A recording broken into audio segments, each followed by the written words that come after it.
Hi, Wanda. Well, hello.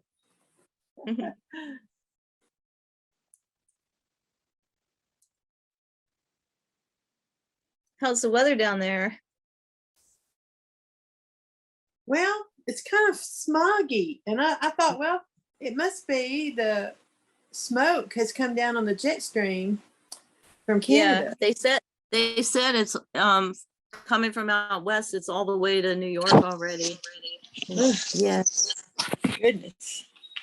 it's But the jet smoggy here stream- too. The temperature was nice and cool today. Actually, right now it's sunny, which is nice, but the whole day it was smoggy and overcast, as if it was going to rain, but it didn't rain.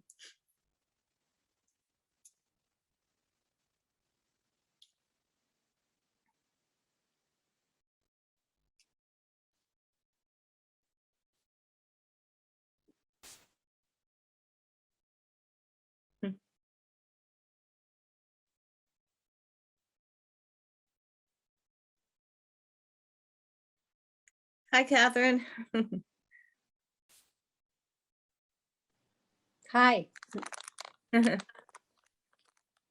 It's been Now, where foggy do here you in live? Pennsylvania, northeastern yeah. Pennsylvania. So Oh, it's okay.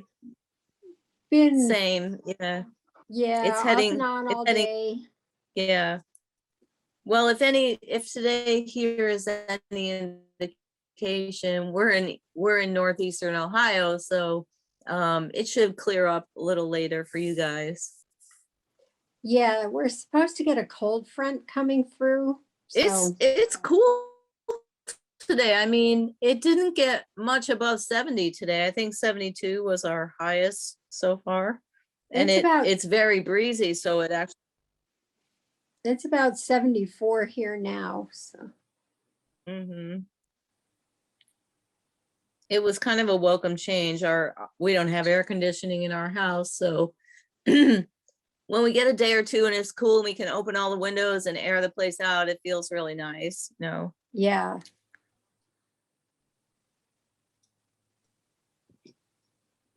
Hi guys. Hi, Ann.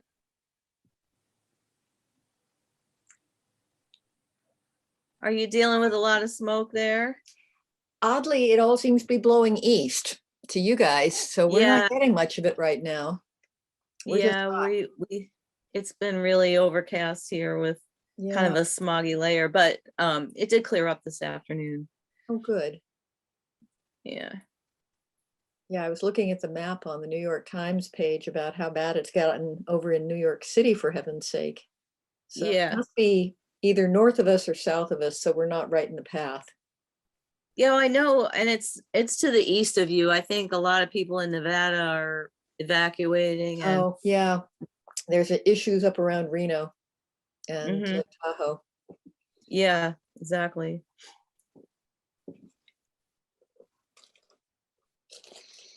I hope the rest of you have clean air.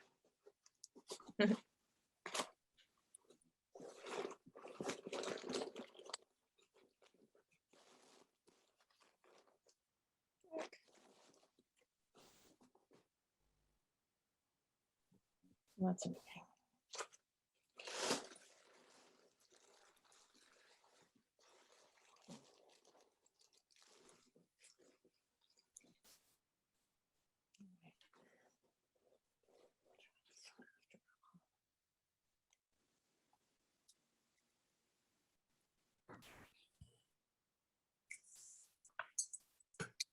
Well, I'm back on my iPhone. Does it I was work? wanting to use my iPad because I want to see everybody's beautiful shawls tonight or this afternoon. And what's the problem with your iPad? Well, I don't know. Last time I plugged it in and it seemed to work a lot better because I've been on it all day. I'm doing a crochet along making Christmas ornaments. And so I left the meeting and then plugged in my power cord and tried to get back, but it wouldn't do the, I don't know. It's me, user error. Oh.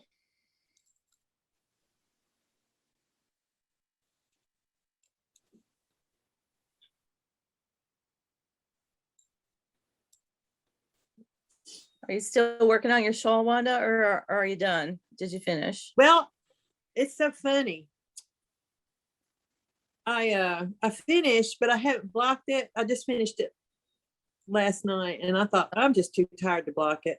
Yeah. And I try to get it dry to show. I'll show it in the raw state, but I was looking at it after I had done about 3 repeats of the last 6. And I thought, my gracious, I forgot to purl. And it was like 3 different places. And I think I was working too long. I was sleepy. And I thought, well, fiddly do. So I unraveled it all the way back. I think it was at like the second repeat of the 6. Oh. Oh, I tell you what. And I happened to think, I really didn't check the rest of the shawl to see if there were any more mistakes. I could rip out a little more. And I thought, nope, I'm not looking. If I haven't seen it, it's not there. It is not going to Well, and the first few repeats don't have the purl is random. So if you didn't purl a couple times, it's okay. Well, I meant in the last clue 5. Uh-huh. I didn't tell you exactly. It's the last clue where you where there's repeats, where there's pearls right on row 1 and row 3. Uh-huh. Yeah, so I left those off, and then several more along the way on the last remaining stitches. So I just ripped it out. Did you finish? Yeah, I'm finished, but I just can't stand, if I know a mistake is there, I cannot stand for it to be there. So I ripped it out, and I thought, I'm not looking close for any more. There you go. But I just knew if I left those thinking, oh, well, nobody will notice, they would be front and center when I put it on, Absolutely. The first thing my eye would go to. And someone would say, oh, that's so nice. You go, look, here's a mistake. Yep. I know. Well, I don't know why people do that. Well, if I don't know about it, though, I'm not going to feel too bad. Right, you won't know about I it. mean, they can tell me, and I'll say, oh, well, I didn't see that. I guess I'm just going to have to wear it anyway. Except for someone who knows the pattern, they probably wouldn't think it's a mistake. Well, maybe not. Nobody at my Even yarn shop. I keep, Someone who knows the pattern, it just gets lost when you're looking at it, I know Yeah. that happened to me on the shawl I'm working on right now. I was working when I was tired one night, and the next night when I was working away, I looked down and I could see all these stitches out of alignment. I'm like, no. I had to rip back, I don't know, 6 or 8 rows, something like that. It was too, it's a color work thing, so it was really obvious. So Is that a new pattern or? yeah, it's for the Yarn Discovery Tour. When I get to the end of the row, I'll show you. This is my second version, which is in natural colors only. And we're getting a hot pink entropy yarn for the Yarn Discovery Tour. It's really beautiful. So this is the design. Yeah, ooh, I like that. gorgeous. Yeah, I know. It looks like Louis Vuitton luggage or something. I love it. I love it in the neutral. Let me get the hopefully it's here. It might be out for photography, but let me get the pink one. It's so different in the pink. Yeah. Hi, everybody. Hey, good to see Oh. you, Carol. Anybody else not have enough yarn to finish their shawl? That'd be me. I have to tell you, Carla, I'm so glad it's not just me. What yarn are you using, Betsy? Tarhay, is that what it's called? Tarhay? Target. Targy, Yeah. yeah. Me Yeah. too. And I thought, well, she told me it's gonna work. I go, nope, it's not. And when I called on Monday, and they said, oh yeah, we just learned this. It's one of those things where different gauges really make a difference. Yeah. Well, I was Yeah. told that the sample was done. really Yeah. Oh. It's out And for I did it- photography. Oh, and I knitted a swatch, but I might not have measured it carefully enough because, typically for shawls, I don't care that much about size. I did a So, swatch and I was on gauge and, yeah. but And so I just ordered another skein of it. And so I'm dead in the water until the post office says Friday. I ordered an ounce Yeah. and Anne said it would be enough. Oh, I ordered a It whole should be, skein because it- I thought who really doesn't want more targy, and I could make Oh, a yeah. pair of a hat or a pair of mitts. I just am so in love with that yarn. It's really nice. yeah, it's really nice. I just started a sweater with a new design. Oh, good. I was just a little Um, concerned. I have right now, I have so many, leftover pieces, leftover skeins. So Yep, me too. I was so close to finishing. And that last clue, it goes so fast. Yeah. yeah, Yep. I know. I'm sorry that happened. It's just when I design something, I can only base it on my results, and the gauge I use. So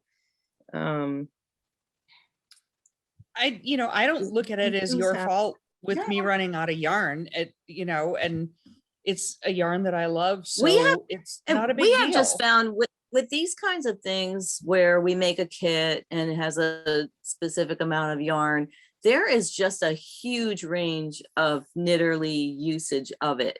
I mean, Anne can probably tell you from like the clubs and stuff. I mean, people use anywhere from 50 yards less to 100 yards more than what you say. It's just like it's such a big range that you can't really plan for it, and it does make it hard to create kits for something when it's a limited size. Now, And I usually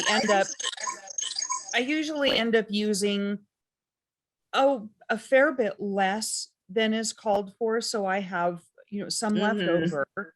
And Yeah. this is kind of the first time that I've done this, and the reason that I'm blaming myself is that I'm swatching for her home office in the Targhee, and am having trouble getting gauge.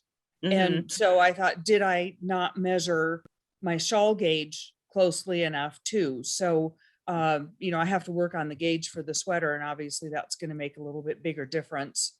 Yeah, than for a interestingly, shawl. I'm designing a sweater with a Targhee Sport right now, and I swatched it with two different colors, and they are a slightly different gauges. Like Interesting. half a stitch for 4 inches.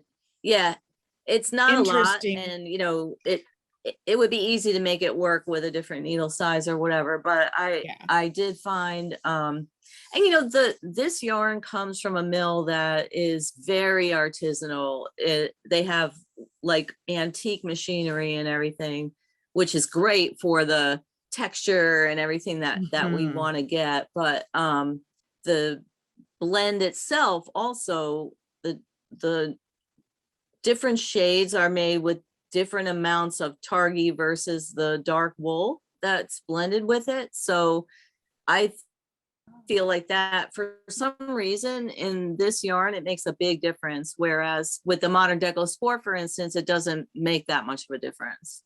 It's Yeah, 'cause just I kind of an am- interesting fact, That's good to know, because I am using a different color for the sweater Mhm. Me too. than in fact, I than want for the the exact shawl. same in the darker color. So I'll be sure to do a real. Now when I do my swatches, I don't know how you're blocking and everything, but when I do my swatches, I block them pretty much the way I would a sweater. I bathe them in hot water. I might even wash them twice in hot water with soap to get all that oil off and everything. And then when I take them out of the water, I squeeze all the water out in a towel, and then I really like vigorously reshape it in both directions, meaning I literally pull on the swatch vigorously to kind of Oh, pop the okay. fiber and get it to bloom. Like I kind of manhandle it, and then I lay it down and smooth it out, and another tactic would be to take your swatch, wash it and dry it, and then block the gauge so that you've got, let's say your gauge is 20 stitches to 4 inches, block it with steam so that it is 20 stitches to 4 inches and however many rows, which means you might have to stretch it a little bit, and just see if you like that fabric. Is it too loose? Is it too tight? And then decide if you need to go up or down a needle size, if that makes Okay. sense. Yeah, It does, yeah. So, And Yeah. and I'm gonna just take my swatch, and based on what you just said, I'm going to rebathe it and Yeah. really Yeah, and the other thing- manhandle and- it. Cause I was Yeah, pretty and gentle the- with it. Yeah. and the other thing I never do, I never measure my gauge right away, even as soon as something dries. I let it sit around for a good day or more after it's dry, just to make sure all the moisture has evaporated out of it. Because it does make a difference. And then, then you really you're working with dry fiber as well.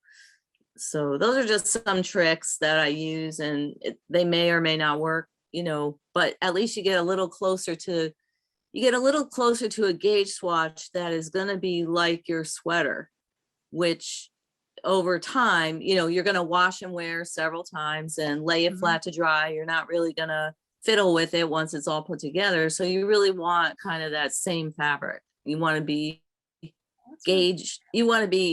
getting your gauge on that same kind of fabric, if that makes sense. It does. And thank you very much for talking about that, because that kind of gives me a real good idea of how you do it. And you have some good suggestions. So thank you. Yeah, and that's why like the little 2-inch swatch really doesn't do you any justice for that purpose. You really want a nice 4 or 6-inch swatch to do all those things with.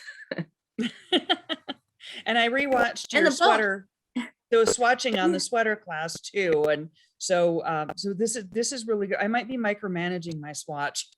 Yeah, and the bonuses with a big swatch is that you have a swatch that has room for you to practice other things, like you can do your pickup that you might do for your neck edge and get that ratio of stitches to rows really right on the swatch, not on your neck, not on your that's a good actual idea. garment. Yeah. Or if you have to do a button band, you can practice a couple different types of buttonholes, or there's, or if you're knitting a sweater with some kind of embellishment, you can do it on the swatch and Like it or and not on your actual garment to practice. So that just it's worth the investment. It's what? that makes so much sense. I know. It makes too much sense. I know. I never would have thought of that. I think when you have to design stuff, you have to have a really good basis by which you're working. So you can't really get away with anything that's a cheat. But also you need that, having those big swatches really does help you try out color patterns and stitch patterns and stuff. You really need that palette to work with. So you get used to it, and it doesn't seem like it takes that much time. And certainly it doesn't take as much time as making some big mistake and having to rip out. Right. And put it away because you're just disgusted. Yeah. And then, once you start your garment, you can always start with a sleeve or one of your cardigan fronts that's small and knit 8 or 10 inches and just see how you're doing. And you can even wash it halfway through if you want to, and test yourself that way. Huh. I never. I'm kind of a swatch evangelist, but For good reason. yeah, my office is stacked with piles of swatches everywhere. Well, it was fun when I took, I think it was the sock knitting class from you at the Sock Summit in Portland.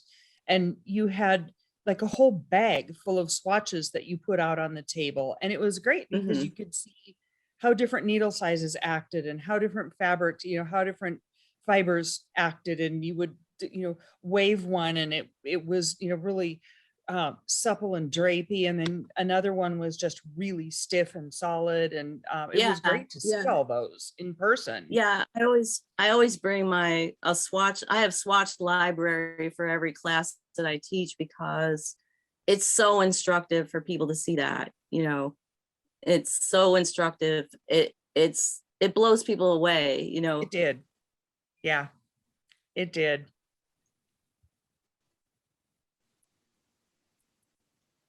Anyway, how's everybody doing? Well, I am a little disappointed that I was so excited to be done for tonight and I'm not. I'm sorry. Hey, Well, gives me time to catch up on some other things. There you go. I'm doing the barn box sock. while we're knitting, cute. and love It's it. super cute. Oh, this yarn is just fabulous, and It- that it's cuff is nice and soft. adorable. It was really nice to knit with. Can you hold it Oh, up? it's squishy. Sure. Let me just finish this row and then I'll hold it up and see if I can get a better look. But yeah, I was kind of bummed not to finish the shawl by this one either. But And I can go get, let me go I get think the, I'll be done. I'll go get the finished socks and the finished shawl. I'll be right back. Oh, cool. That is adorable. That's really pretty. That is That's just That's I'm nice. second guessing myself. I just got the other sock pattern a few minutes ago. well, I wasn't thinking I would get 'em use both. anything that lacy, but it's cute. yeah, this cuff is really fun, and I love the fact that they're short, and I can picture wearing them with tennis shoes, and that's really a fun idea that I don't normally do. So, and it's a great fun pattern. I started it last night while I was watching TV, and before I went to bed, I thought, man, I really have made a lot of progress on this thing. And did you swatch? I did not. No, I didn't, because I've knitted so many socks that I know. giving you If if it's a 72 or a 64 Yeah. 64 cast on, I'm good. And Well, and if you Um, cast it on and you get started, you get still to swatch for a sock, you want to swatch in the round anyway, so you might as well start. And if it doesn't Exactly. work, you That's your just start swatch. over. and the socks take so much less yardage than is here that I thought, if I'm a little bit over, so no, I didn't. I usually only swatch if I'm going to do a sweater or something that really needs to fit. And I know that's not, Anne doesn't want to hear that.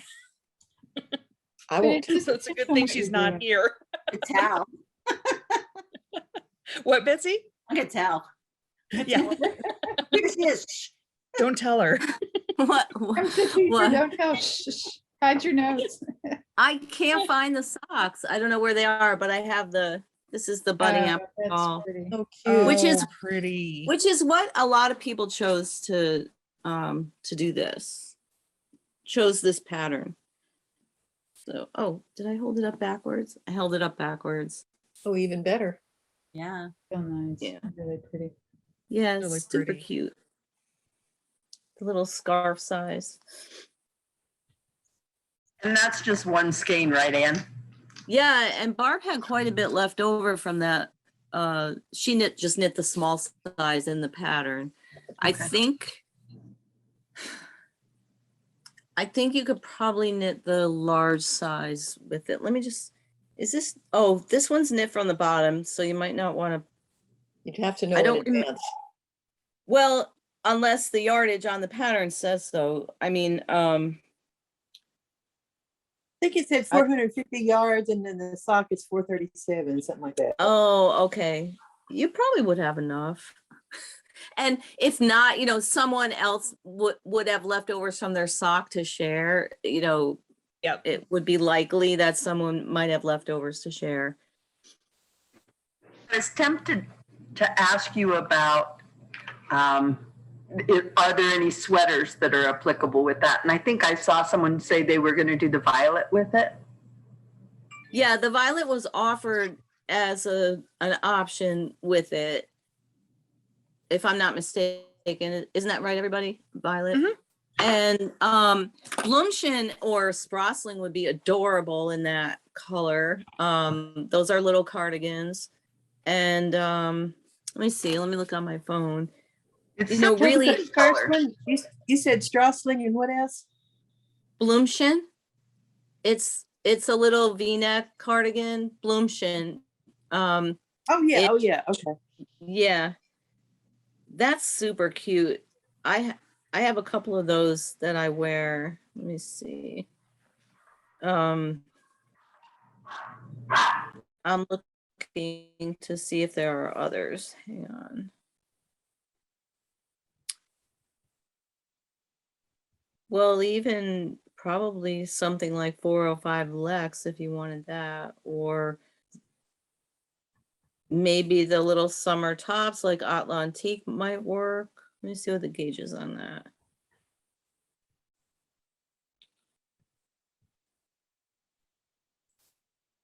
Oh yeah, you could do that one, a little short sleeve top. Again, Or the salt and pepper, that's another one. Or Janet Guthrie. Let's and you see. have more for us to be able to buy, right? Oh yeah, we have plenty. Okay. Bel Air would probably work. And Costa Figuera or the dandelion honey probably would work. That'd be pretty. I thought so. I don't too. know what you're looking for. Yeah. But there's I don't know anything. either. I just thought it's such a beautiful color. It's a shame to waste it on. Yeah. Yeah. I- Henley with a twist would be pretty. Okay. I hesitate to say Ilacias because I think that might require something just a little heavier. Janet Guthrie would be adorable in it with a contrasting stripe. Okay. That gives me some ideas to look. Yeah, Mukarnis.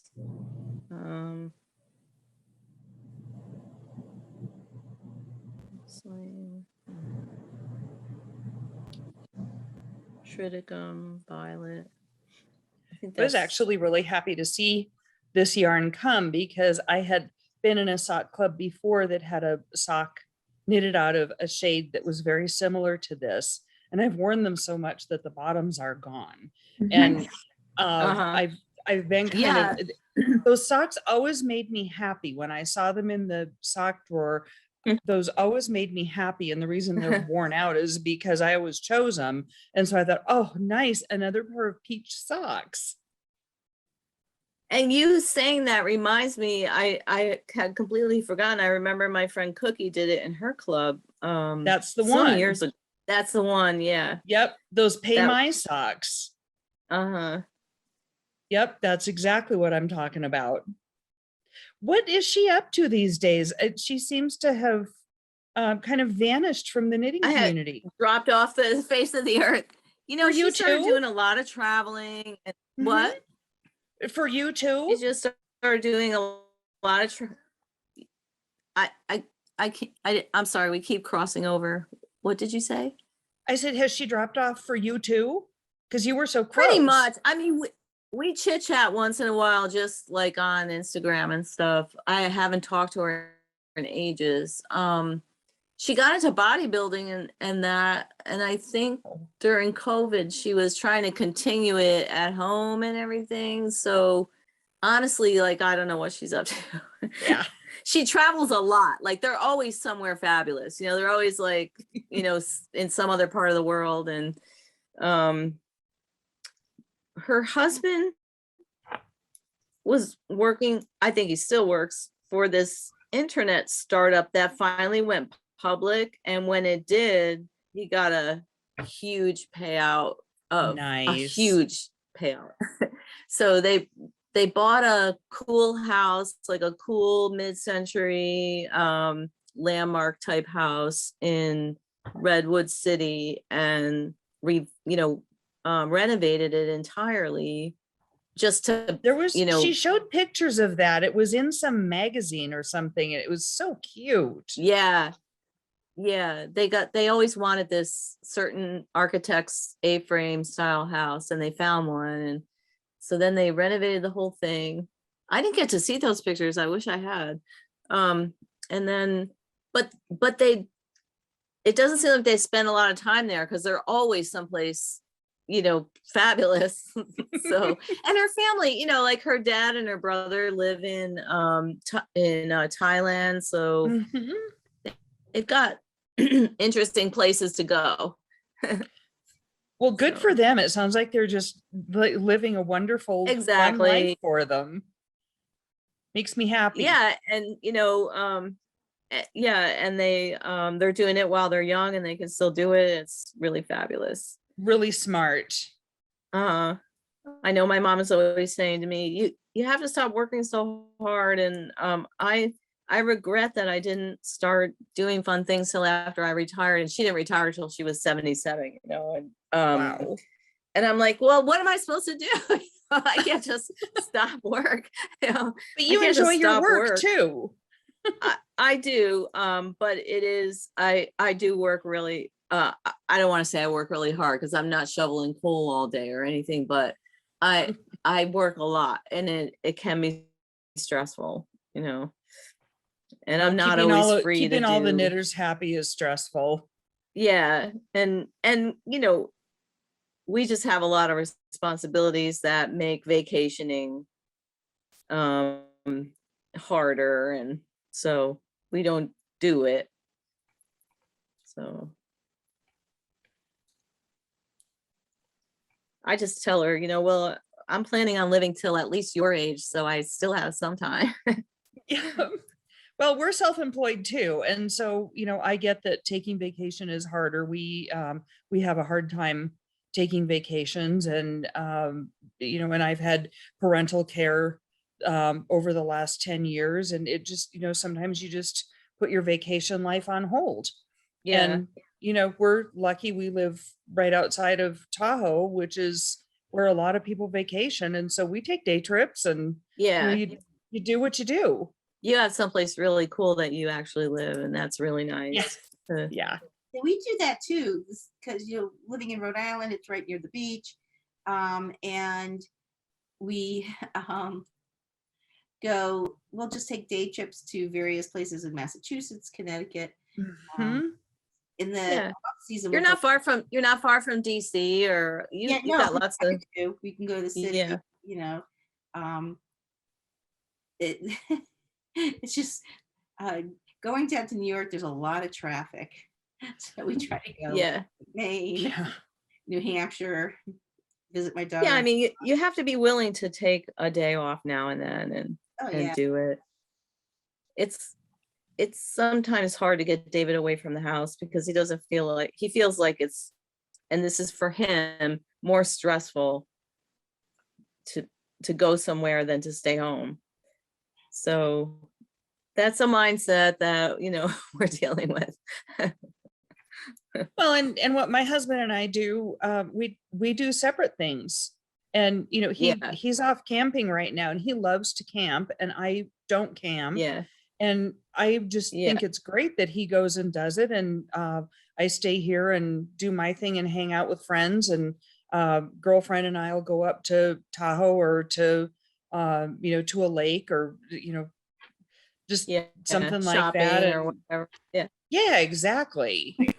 My idea of camping Yeah. is a Holiday Inn with no pool. Yeah, I just say my idea of camping, he always tells everybody my idea of camping is a Holiday Inn Express. No pool. Yeah. Yeah. Yep. We used to Yeah, I camp might have to go visit my mom by myself because I don't see how we're gonna get away together to do it anytime soon. And if I wait too much longer, our busy months are gonna begin again, and you know, so Yeah. Where does she live? she lives in Albany, upstate New York. So it's about an 8.5 hour drive. It's kind of far, so we usually go and spend like 4 days there. But I've been by myself a couple times, so I might just do that. Hang on, I gotta shut this machine off. It's making a lot of noise.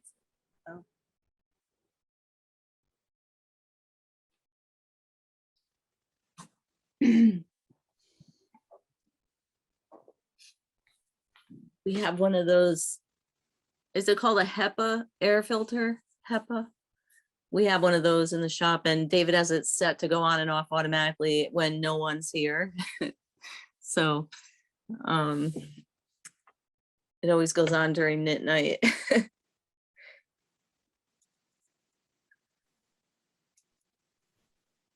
I just had to get up and take care of the timer. I've got some pasta sauce on the stove and it's time for it to stop simmering. So I was a slave to a machine too.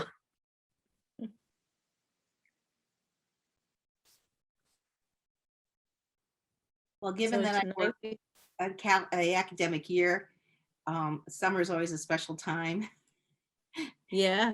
Really, my favorite time was when, now the kids were grown up, but when I was out of school and they were in school. That,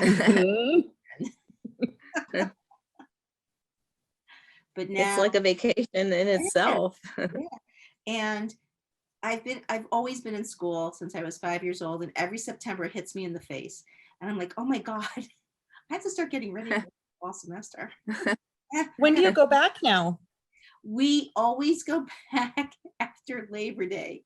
We try, Nice. well, we try, our school semester goes from Labor Day to graduation, which is now the week before Memorial Day, because we live in a tourist area, and the people rent their homes to summer people, and the kids can't get a place to live because they can make in 1 week that they might make in a month or more, you know. Yeah. So we tried Yeah. once to have school start before Labor Day, but the kids had no place to live off campus. So it's tough, I tell you, it's really tough. But now that I'm in the twilight of my career, you know, I don't worry about, I mean, I'm tenured, I don't have to worry about that kind of stuff, and work at my own pace. And Where do knit. you teach? I teach at the University of Rhode Island. Um, it's the only state university. You know, I'm from Ohio. There's a lot of state universities there. And we were joking that, you know, we want to be like the top business school, one of the top business schools in the Northeast. And I said, I think we should say that we're the top state business school in the state of Rhode Island. We might be the only one, but that's beside the point. Yeah. Yeah, I'm actually coming up your way the end of next month. And then when I get back, I go right back to work at, teaching. Yeah. What do you teach? I teach year round. I teach piano in a community program, but then they all go back to school on August 30th. Mhm. So I have to flip my schedule so that I teach only at night. I have to tell you a funny story. My mom taught piano for years. Oh, really? Yes. And well, my grandmother had a TV show back in the 30s and 40s. It was, and my mom would perform and stuff. But so my mom's always taught piano. Well, I was like, in college, and she's teaching piano to adults. And her neighbors thought she was entertaining gentlemen because every half an hour, 45 minutes, a new guy showed up on the door. Oh my gosh. Really cute. She was teaching them how to play the piano. She said she would have made a lot more money. Well, we're off campus for now. We went off, when COVID started on March 11th, Uh-huh. but we'll see if they go back. Well, you don't know yet? Pardon? You don't know yet, huh? Not with that, because it's part of the university for the students to be accredited. It was originally started for the college students to get accredited, and teach. Mm-hmm. They don't have to teach private lessons, but it was highly suggested that they do because it helps them, Sure. build a resume. Oh yeah, my kids took private lessons from the kids from when they were little, from the students in the college. Yeah, but I'm in a specialized type of teaching, so I'm there all the time. So I've had some kids essentially for like, 6 years, Wow. which is great, Right now, I think there's only two of us teaching. Wow. Thanks to COVID, and we used to have, oh my gosh, for college students, they probably had about 4 or 5 teaching, and then they had a prof and me. So it's switched up a little bit, and I'm the only one who's like stayed on full time. Wow. You're gonna. But everything's been from home. So it's like I finished up a lesson at 5 and then decided to pop onto this quickly. Well, I'm cooking dinner. So what you hear in the background is Yeah. my dinner. So Lydia, where are you located? Delaware. Oh, okay. So I'm right on the cusp of Delaware and Pennsylvania. Okay. I'm literally closer to PA than I am to where I work. The second smallest state in the union. Yeah. Yeah. So I know it's like you blink and you're through it. Yeah, I've been through Delaware. Oh, really? Yeah, my daughter was in school in Baltimore, so Oh, so you went through all the time. Yeah. Yeah, I ended up staying. Yeah, I came here with my ex, got divorced, and met my husband, and ended up staying. So, Are you but at yeah, the I was out in Delaware? Ohio for, oh gosh, mega years. Are you at the University of Delaware? Yes. Yeah, my sister went there. Oh, really? Yeah, we joke and say it's the College of New England, New York, and New Jersey Southern Campus. Oh, yeah. Half I our mean, students come from New Jersey. pardon? Half our students come from New Jersey. Yeah, same thing. Same thing here. I'm warning you guys, but the biggest export from New Jersey is college students. I'd agree. I mean, definitely. I mean, and they're great. I love them dearly. Because I also work with the college students, and I mean, it's a great job. So can't complain. But I also like my summers, semi-free. And so vacation has to be before everybody comes back. So that's fine. Or during their school break. When do you start? There before Labor Day? Before Labor Day? We start August 30th. And all the public schools start up August 30th. So after August 30th, it's like no knitting. So, I'm getting jealous here. I teach high school in Arkansas and we go back to work August 9th. I couldn't believe they were talking about that. wait, where's this at? Arkansas, Now, I'm assuming the school's air conditioned yes. because I do know that some places start early and it's not. I go, oh my God. Like Ohio, I have friends who are teachers and the teachers go back like, I don't know what it is this year. It might be earlier, but normally the teachers go back around the 10th and the students start during that next week. And a lot of the older school buildings are not air conditioned. It's horrible, My grandkids go back to elementary school down in El Paso, Texas on the 1st of August. When did they get out? They got out the 15th of June.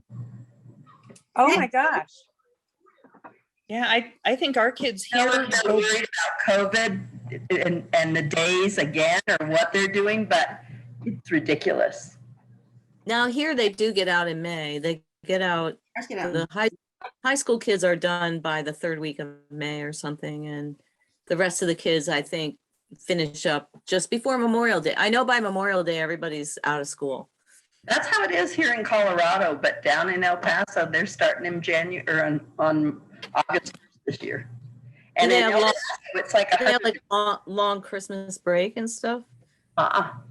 Because our kids do. They have like 2 weeks at Christmas, which we only used to have a week in New York. And they have a fall break and spring break, and there's a bunch of breaks. We Bunch have, of but- teacher in service.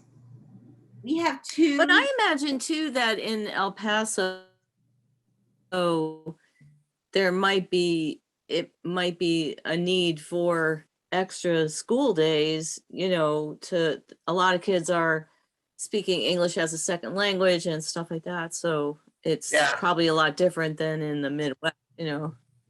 It's not usually as early as the 1st of August. It's just this year. It's usually Oh, around the 15th. So they yeah, up another week, 2 weeks. And I think yeah, it's worried about the kids having to take days off because of COVID. Yeah. yeah.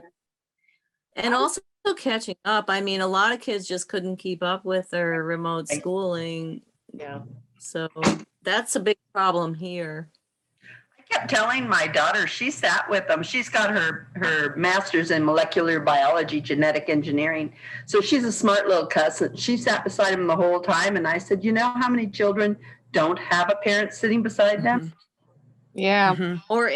Or internet. I mean, a lot of people don't have devices Mhm. and internet connections, especially in more remote areas. Paso, Texas not only paid for them to have a box that brought them in Wi-Fi, but they also gave them iPads and MacBooks, depending upon their age.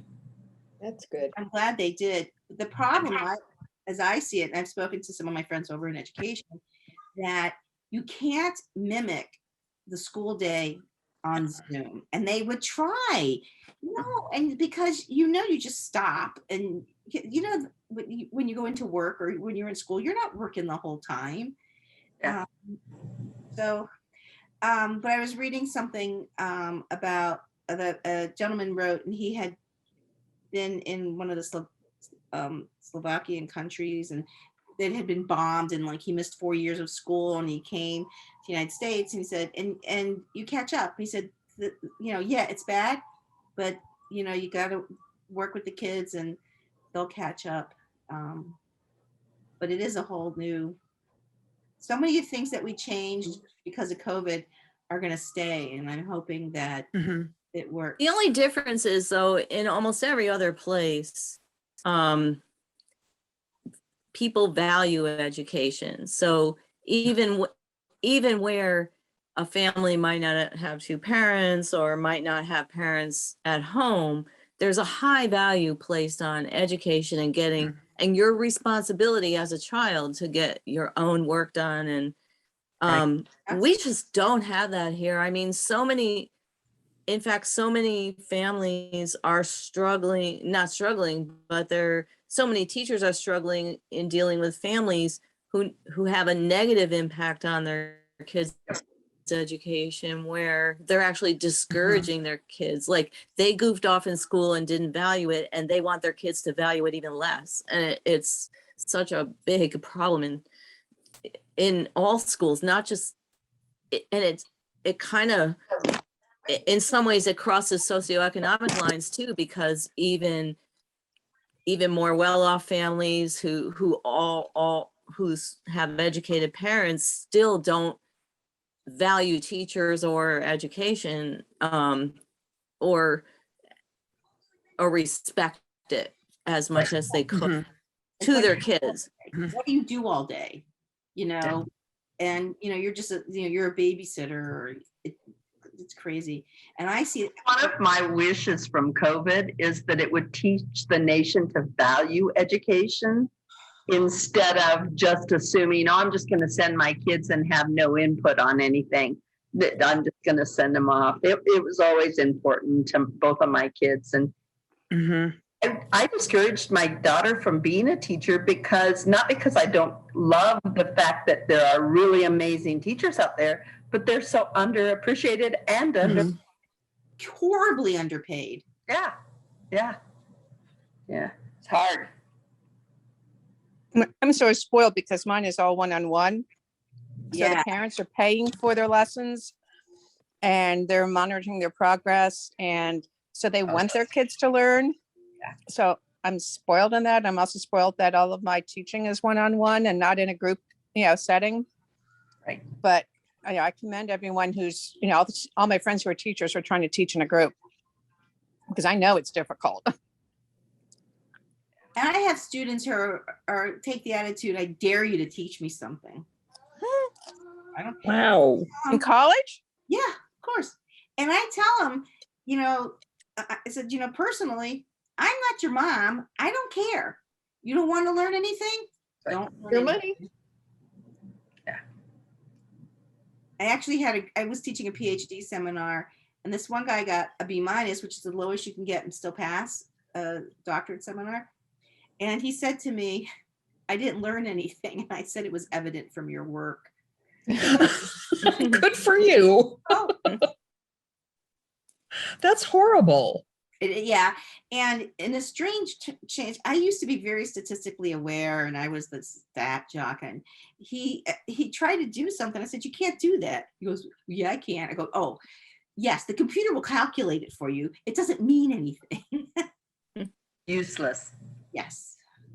Well, and I think especially when you get to the college level, if you're coming out of a class and saying, I didn't learn anything, Oh, a lot of that responsibility lies on the student, not the Right. teacher. That's Yeah. right. I mean, I know there are, you know, Oh. at the university level, when I was there were teachers that I was more inspired by than others, really? but yeah.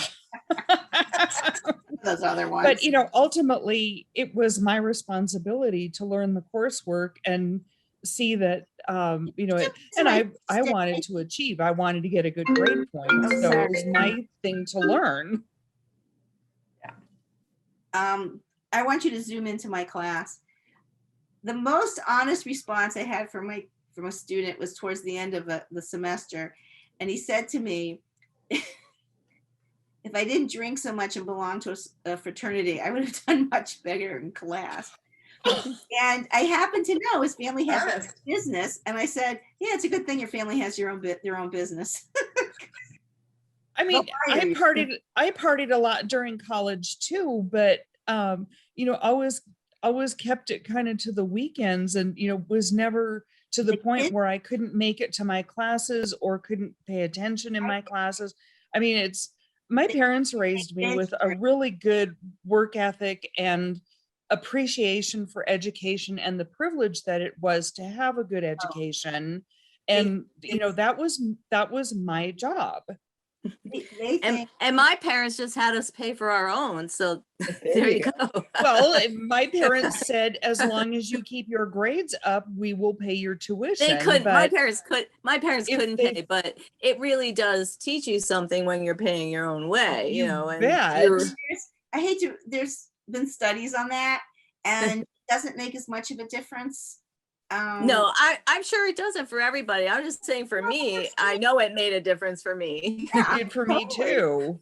But Me too. they don't understand. They're still, particularly the guys, they still don't understand the consequences of their actions, you know. And you know, it's funny, they've done studies, you know, as women develop, and they said that, you know, women are more likely to have their own, by the time they hit 30, they're likely to have their own home, you know. And yeah, so I have 32-year-old twins. One's a girl, one's a boy. They both have partners. My daughter has a beautiful home. My son lives with his partner, and it's like a frat house. You walk in, they have their Peloton, they have their you know, their computers, but there's like no furniture. Remember, a friend of mine was talking about her daughter's boyfriend, and her daughter was 35 at the time, and I think her boyfriend was between 35 and 40. And her daughter was a waitress, and her mother paid a lot of her rent and gave her a car, and I think paid a lot of her expenses. And she lived in San Francisco. And the friend said that she wasn't real fond of the boyfriend. And I said, what is it that you don't care for about him? And she said, he doesn't have age appropriate assets. And I thought that was so funny, because it was kind of like, neither does your daughter. But you know, we've kind of laughed at that, you know, at other situations where, you know, somebody's in their early 30s and they're, you know, they don't have age appropriate assets. I'm not a monkey. I'm a woman.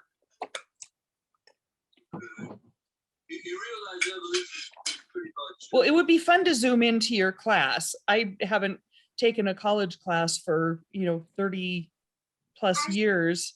But I think I would be appalled at the way some of your students treat you, because even if I did feel that I didn't learn anything from a class or I didn't care for the teacher, I never would have spoken it to the teacher. Yeah, friends from the class, we might have gotten together afterwards and gone for coffee or something and said, well, so that's pretty uninspiring. Well, I'm going to tell you, this was a We long time respected. and I was very young. Well, anytime before now, I was very young. I might have been, I'm trying to think, like early 30s. And he was a typical white guy, and I don't think he had much respect for me. But he had the right qualities to be a college professor, because a friend of mine once said that most college professors are probably on the spectrum. But they, other than their own work, and some of them are just, excuse the expression, up their own asses so high. Yep. Well, there's something about the guy that you said he admitted he didn't learn anything because he was busy partying. There's something at least about the honesty in that, than blaming it on someone else. He was really The self-awareness. Yeah. He's like this close. Well, He's close to being an adult. He was, yeah. And he was really a great guy. And, it was fun. That's what I really like. I get to know the students, and that they'll talk to me like that, tell me stuff. I used to have an assistant. I worked for a large insurance company, and I used to have an assistant that had that attitude of, well, my work would probably be better if I wasn't partying all the time.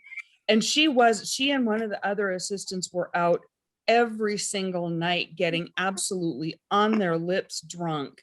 And she'd come into my office sometimes in the morning and she'd be like, oh, and it's like, and you got to go brush your teeth because I can still smell the vodka. And she was so proud of it. It was just unbelievable. It's like, you're 35 years old and you work for a major insurance company and you've got a lot of responsibility. And I mean, she basically handled a lot of my in-office stuff when I was out on the road. And it's like, I don't think I really like this. But one of the jobs I had was like fresh out of college. I was putting my ex through grad school. So I was like, get a job, got to pay the bills. And so I'm at work and I got really sick. I got a flu or something and really felt horrible. And I went to my boss and I said, can I leave? I really feel bad. I need to get home. And she's like, oh no, there's work to be done. 40 hours a week. You need to stay here. You need to do your work. I'm like, okay, I'll just do it. I think it was a Friday afternoon. And then, excuse me, a couple months later, two of the girls who were really good friends, the one said, oh, I'm turning 21. So we're going out tonight. It was like a Tuesday night. We're going out. We're going to have 21 shots and announce it to the whole office. So there were 4 people that worked for this manager. So I was one, these 2 other girls and another gal.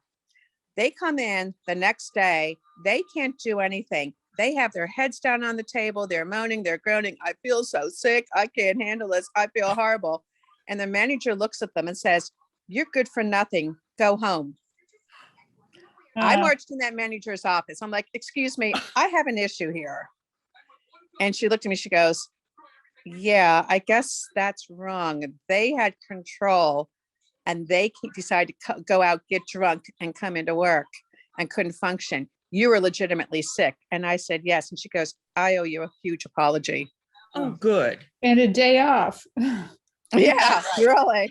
Well, that bullshit about it's 40 hours, which was created by Henry Ford.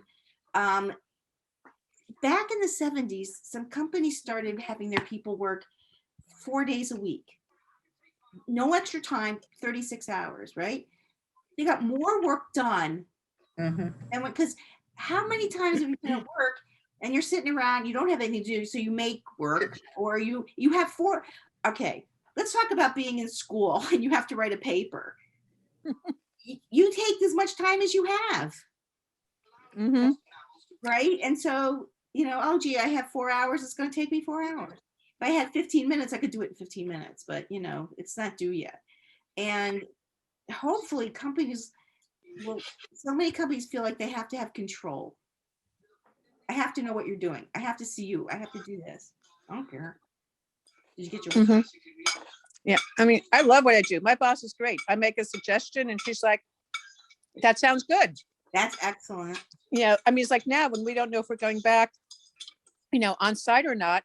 Well, first of all, when we started and we got kicked off campus, and I'm like, okay, we need to figure out how to teach Mhm. remotely. And she goes, oh, it'll only be 2 weeks. You'll be back. I'm like, no, you're sending college students home for the whole semester. We're not coming back. Well, So she's like, have okay. any- Pardon? Did you have any on-site classes last year? 20. The 21? college came back, but the community programs didn't, Yeah. because they were restricting who was on campus.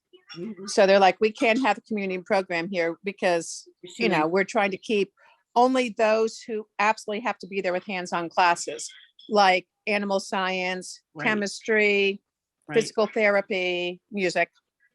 So we were off campus the whole time. And she's like, how's it going? I said, it's working great. I've done like 10 recitals on Zoom, blah, blah, blah. I've kept the same number of students. And she's like, that's great to hear. So now with the anticipation of possibly going back, we still don't know. I said, what about when, with the community program? What if a family wants to still be taught at home and not have to drag 4 kids in for Mhm. one student to get a lesson and drive a half an hour to get there? And at first she's like, nope, they're on site or they're not. And I said, well, what about snow days? What about sick days? What if a student is sick, and they don't want to risk me getting sick? Or what if a parent thinks that they have, it's still going to be around. So what if a parent thinks they have COVID symptoms and they can't bring their kid? And she's like, I think you have a point. So I'll let you decide case by case basis if you think a student should be on campus or off campus. Absolutely. Well, we That's talked. great. I'll tell you one thing. You know what's going to be sad? There won't be any more snow days. I Yeah. know. And one of the Yep. schools here did give them a snow day. They said, no, it's snowing. You guys deserve a snow day. Because, sometimes you do. And listen, as a teacher, I was more than thrilled about the snow days. They gave them to the students this year. They said they've been working so hard. It was over a year on Zoom. Yeah. And they're like, they're burned out. The teachers are burned out. Give 'em a day Because at off. first they sent them home with all their books. They said, make sure you take all your Chromebooks home, because some of them were, on site. Mhm. And they said, take them home because if it's a snow day, you're going to have school. And then they came out with a thing and they said, you've all worked so hard, you're burned out. We think you deserve a day to relax in the snow like you always have. That's So, nice. Yeah. They Well, were one good of the about it. Well, things, one of the things that I really hope that everybody takes out of this last 16, 18 months is if you're sick, call in sick to work, don't go. mhm. Hated Doesn't that. 100% It attendance. doesn't matter if you have COVID symptoms, if you have a cold, if you have the flu, if you're sick, please don't go to work and expose everybody. Broken leg and can't drive. Yeah. Well, that people can't go in under that circumstance, but I'm talking more the contagious stuff. Yeah. And back when before I was self-employed, you had to kind of bank your sick days, and sometimes it was a matter of, well, I'm only kind of sick today, and so I'm going to go in because I might get really sick later on and need those sick days. There's And fact. so you'd go in and expose everybody. We have a rule that you can miss up to 3 days before it affects your grade. And there's teachers that take attendance, and if you're not there, it affects your grade. And I'm like, don't come to school if you're sick. I Right. had kids come in and go, I think I have strep. I go, thank you. We all have strep. Yeah. Thank you. That's a really nice gift. Mm-mm. Hey, did y'all see who's here? Alex and Helena are here. Hi. Aw. Hey, everybody. Hi. Hi, Alex. Hi, Hi. Elena. Nice to join you. How are your projects Oh, going? look at you. Oh, wow. Some of those shawls are looking That's pretty good. comfy. Oh, Wow. oh, that's. Oh, there they are. That's pretty. Wow. The mystery is being revealed, huh? It's not What? a mystery Well, anymore. a Some lot of of us aren't people, that close.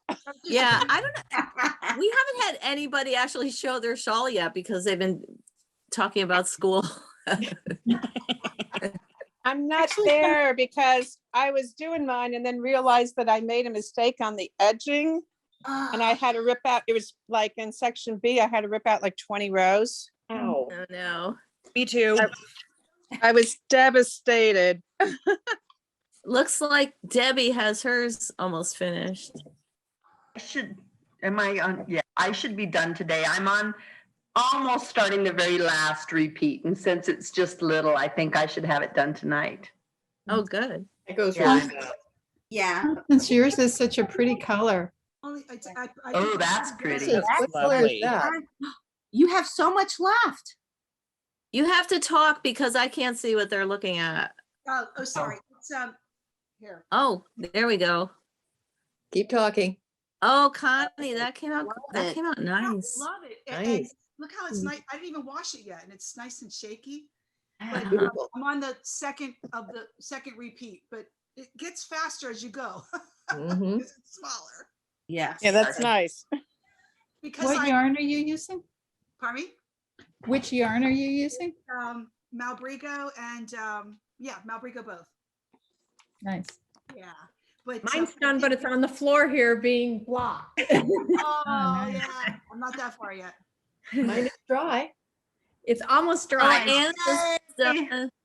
So, oh, sorry, I have to keep talking if I'm gonna show it off. Yeah. Can you see it? Oh, I love it. Oh, that's pretty, Anne. What It's yarn? like- did you do? Yarn. This was the stone soup in travertine, which Nice. can't get anymore, of course, so I stockpiled it. Yeah. Get stone soup, just not that color. Yeah, that I was saw a your one. picture on Ravelry. It's great. Really Aw. pretty. Well, I'll have to go look. Oh, Wanda, what's yours? Look how Ooh. that one came out. Oh, that's nice. I am really sure mine's not going to be that. Mine's going to look like something yes, wrong. it makes a big difference. Ooh, Mine is Oh, Debbie, that looks so pretty. Oh, that's lovely. It's beautiful. You know, it was so hard to figure out what it was going to look like at the very beginning. Looking at it because it's kind of deconstructed, and Yeah. I'm knitting the wrong thing. I'm sure I am. You can see it. It was cool. know. Thank you for doing this, The Anne. progression is beautiful. Can you show it That again, made it. Debbie? Again, because I didn't see it. It's right. Oh, nice. Well, what's interesting to me is depending on how you hold it up, I see it looks completely different. So when you It hold does. it one way, it looks like a bunch of 6-pointed stars, which I think is cool. You hold it a different way, it doesn't look like that. You know, It does. looks more like the the beehive. And some people were talking on the Ravelry group about how do you wear it, and even that changed to how it looked when you put it on different directions. Wanda, hold yours up. I want to see that. That looks beautiful. And talk. And If you're talk. holding up, So we oh, can- please talk. He's muted.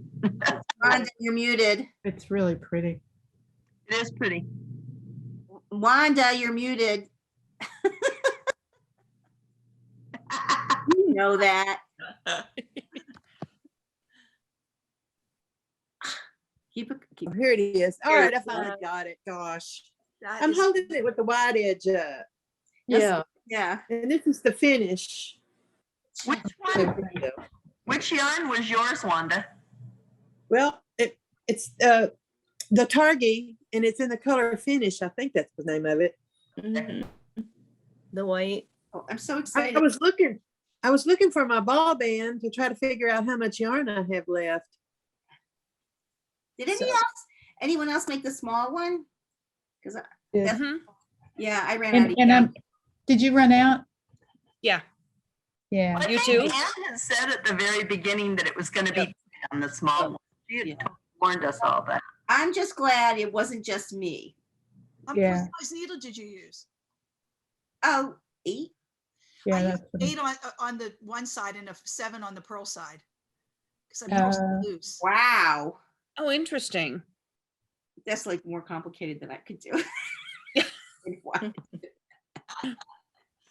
if you have interchangeable needles, you could just put one size on each end and, right. That's a good idea. Well, that's yeah. see, that's why you're the big designer. And I know, I don't even use interchangeable needles, but I know that about them. You just can't, if you take your needle out to rip back, you have to put it back the same way, you know, but it's always something.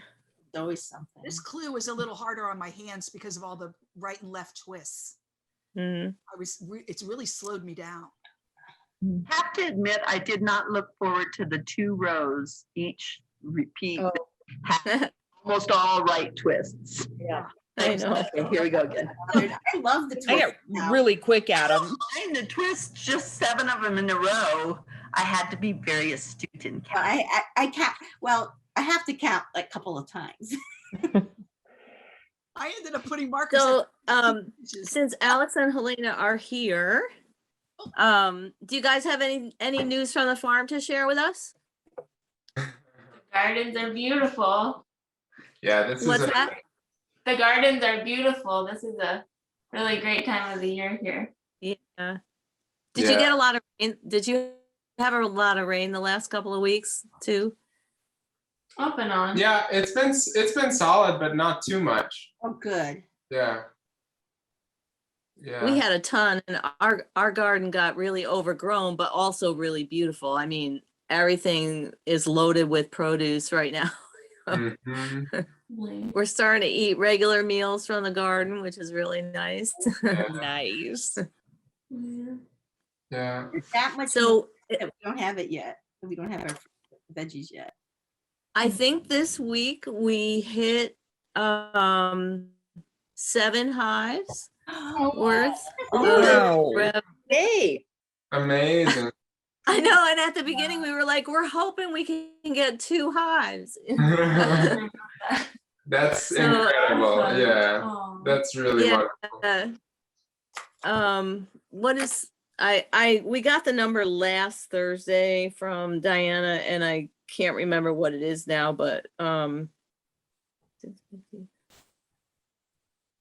yeah, I think we're working on an 8th one actually, maybe. My goodness. Oh. It just doesn't quit.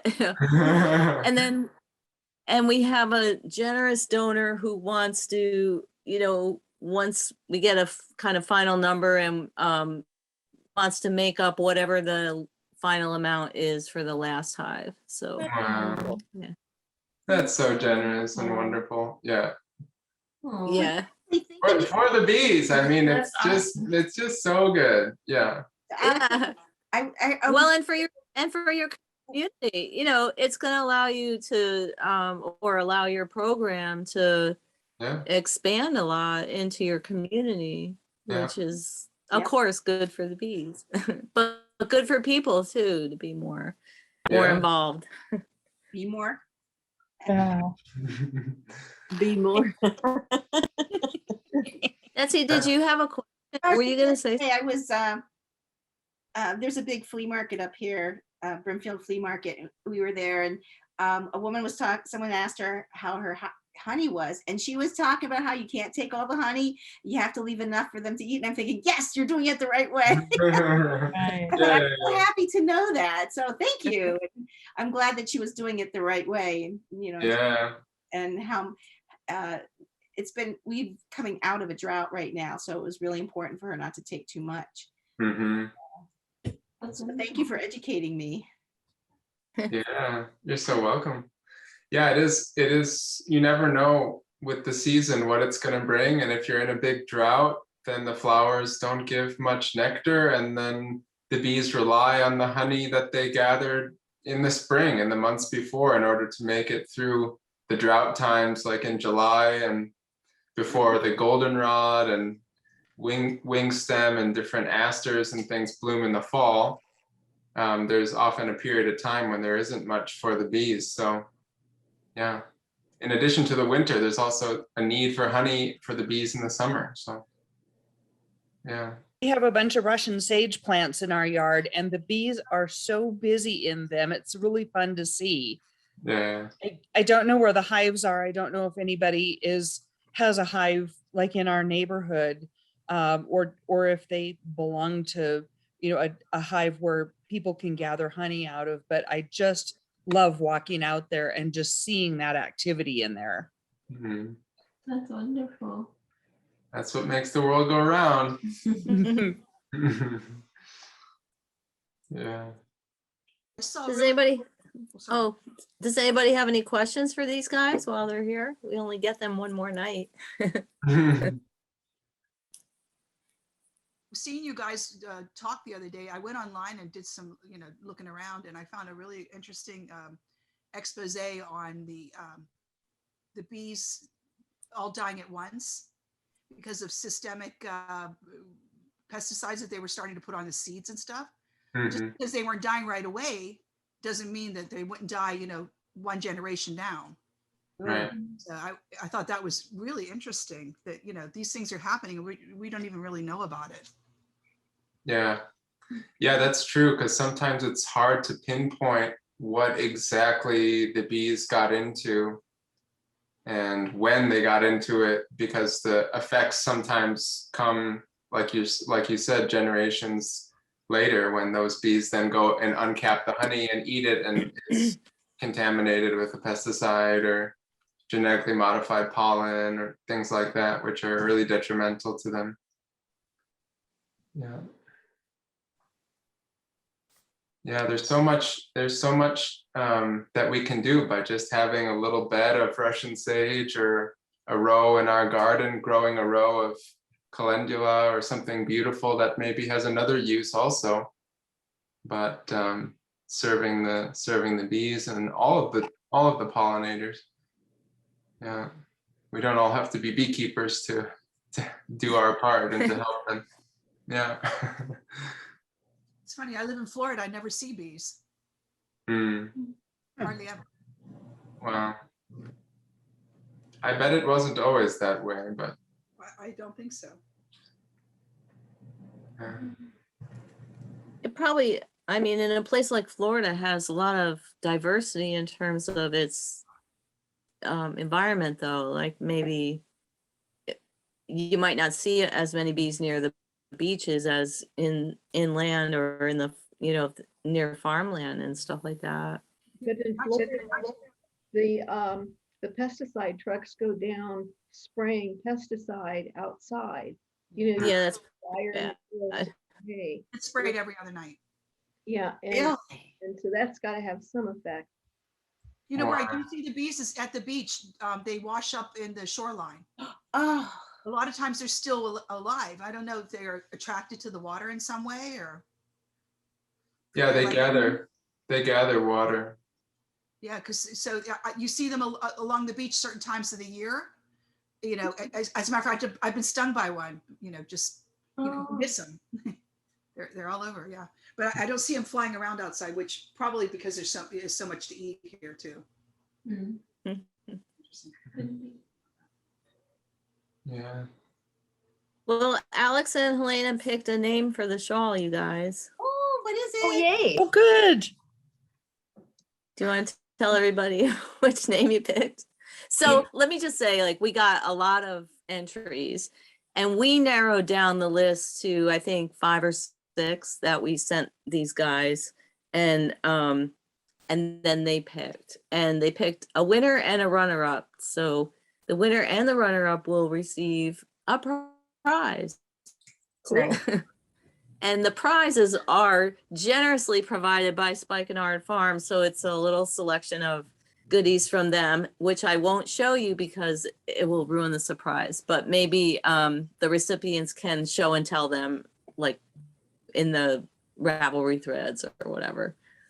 But anyway, go ahead. I don't even know. I can't remember now whose name it was, but they will know if they're here.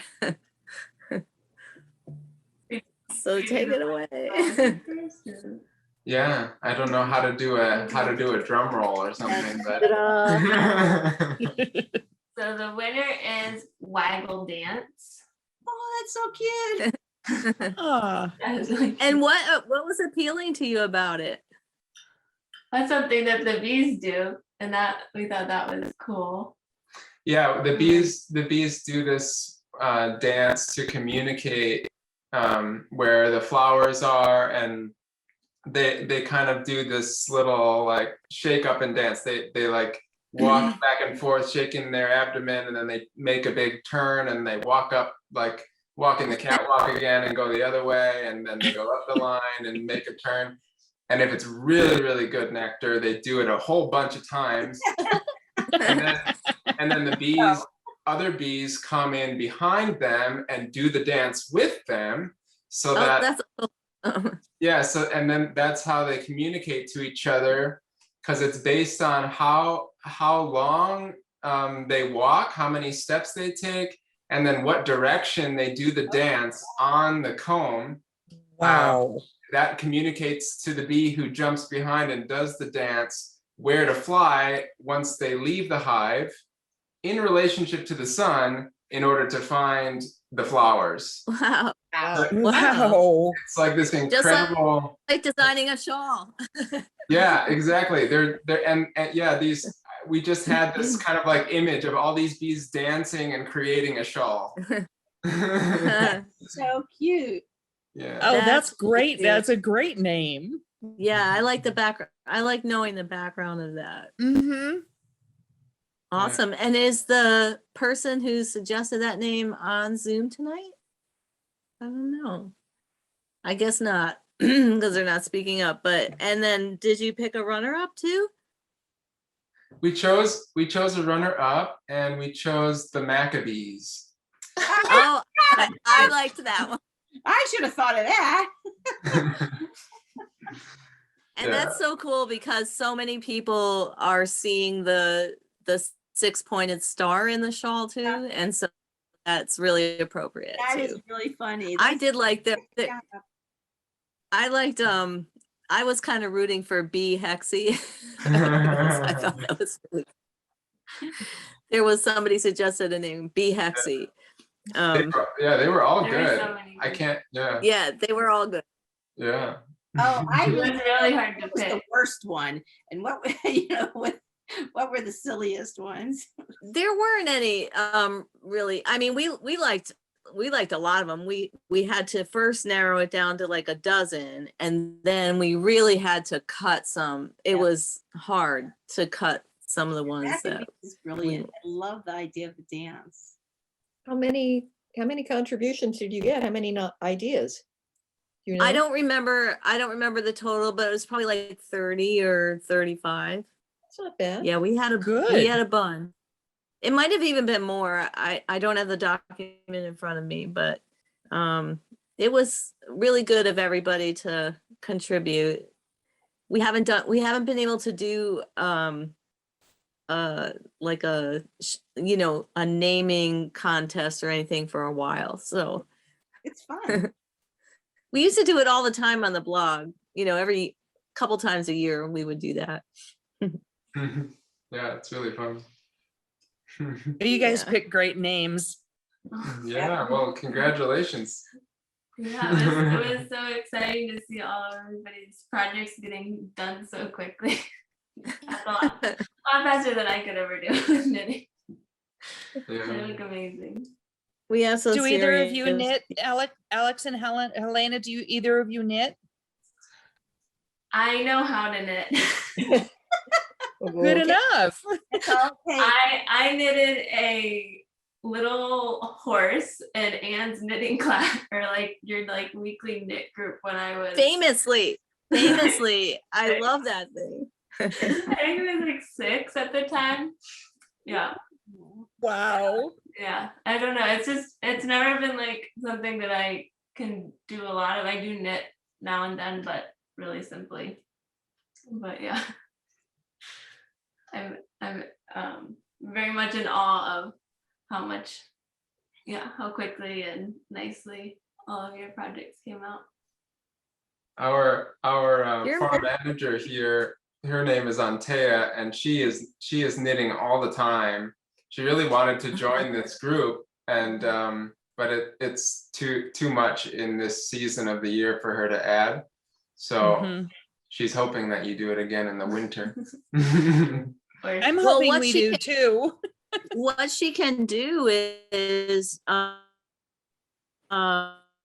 join one of our winter knit-alongs and knit her shawl then. You know, we do Nice. knit alongs all year long. So we're starting our next one the first week of August, and it'll be a sweater knit along, and it'll run until October, and then in November we'll do a different one. You know, we just keep doing one after the other. So she'll have to sign up for our newsletter, and then she'll know when we're doing all that stuff, because it is really fun, and it's really nice to have a Yeah, consistent group of people to knit with. wonderful. Yeah. Yeah. It's a really nice group. Did your sweater knit along sell out already? What's that? Did your sweater knit along sell out already? Oh no, we haven't even opened up Oh, signups good. yet, and we don't really sell out. You know, I mean, we like to as many people to join as possible. So Good. Mm-hmm. Yeah, I wanted to say too, if anybody is curious about creating one of the hives that you supported us to make, we are doing a gathering, a sun hive making workshop. We'll be weaving the beehives together and teaching people how to do that. That's September the 10th and the 11th. So wow. if anybody's interested in coming out and seeing us here in the beautiful Blue Ridge Mountains and making beehives together, yeah, or for any other reason too, we definitely would love to have more visitors. We're open on Fridays, like we're open this coming Friday for tours and to visit our gift shop, and people meet the bees and go to the gardens and things like that. And yeah, so And there's lots of We- information about We that. definitely want to come down sometime. Yeah, September won't be good for us because we have the Yarn Discovery Tour the whole month of September here, but Kaya, I know Kaya wants to come, so maybe we'll be able to sneak down there for an overnight or something before September. Ooh, I love Hopefully. that. Yeah. That'd be awesome. yeah. We should do one of the outreach hives up here. Yeah, if you We have a should do good it. place We- for it. Maybe even Jeff, maybe your dad. Yeah, maybe. There's someone who's taking online classes who lives in Copley, I think. Mm-hmm. Oh yeah. We had somebody in our neighborhood, like right in our neighborhood, who was setting up hives for everybody about 5 years ago. And it was fairly successful. Like a lot of families kept their hive going for several years. And that's when it was maybe even longer ago, because that's when they started the community garden right over here, and they got people gardening and hiving, you know. So we've even got a community garden. I don't know why they didn't put one right in the garden, but they didn't. And then that guy, this is just terrible, but that guy got arrested and went to jail. So Oh no. so the hive program kind of fell apart. But so domestic violence, I don't know. Anyway, you know, we live in a very we live in a neighborhood that teeters on the edge of success and failure, you know, constantly swinging from one side of the fence to the other, with the fortunes and misfortunes of our whole society. So it's kind of, you know, a bellwether of how things are going. But anyway, we did have our next door neighbors had a hive for quite a while, and it was great for our garden and everything. Yeah. I don't know how many people still have them. Since he went to jail, the newsletter about it stopped, so I haven't heard any news about it. We had our veterinarian up in, go ahead. Oh, sorry. My neighbors across the street have 6 hives. I think I've said this before. And they have a good section of their yard is a certified wildflower pollinator garden. I mean, it's just covered in daisies, rudbeckia, coneflower, bee balm, everything like that. And this weekend, I live in Ohio, and there is a native plant conference. I never knew there was such a thing, but I shouldn't be surprised. And they have a sale on Saturday. So I'm going Saturday because I'm slowly converting my yard, at least the front yard, so I don't have to mow it. So I'm buying a bunch of plants and hoping they take in July, just water them a bunch and slowly get the grass out of there. So Yeah, you're really lucky to have a plant sale at this time of the year. I know. Well, I've been outside since Wednesday. I've been in Chicago, Rockford, Illinois, and Milwaukee. Oh. And when I got home, my garden, my flower beds were just overrun with weeds because we've had so much rain.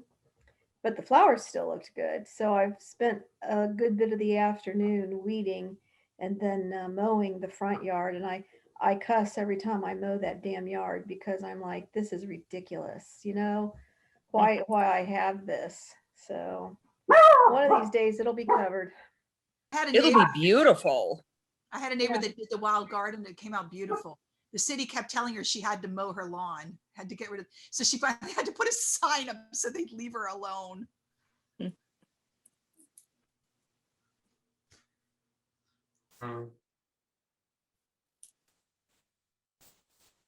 Well, I know, Alex, you have a webinar tonight, so stay as long as you like, but if you haven't eaten dinner yet and you need to grab a bite, please don't push it for yourself. And thank you guys so much for participating with us and chatting with us and educating us.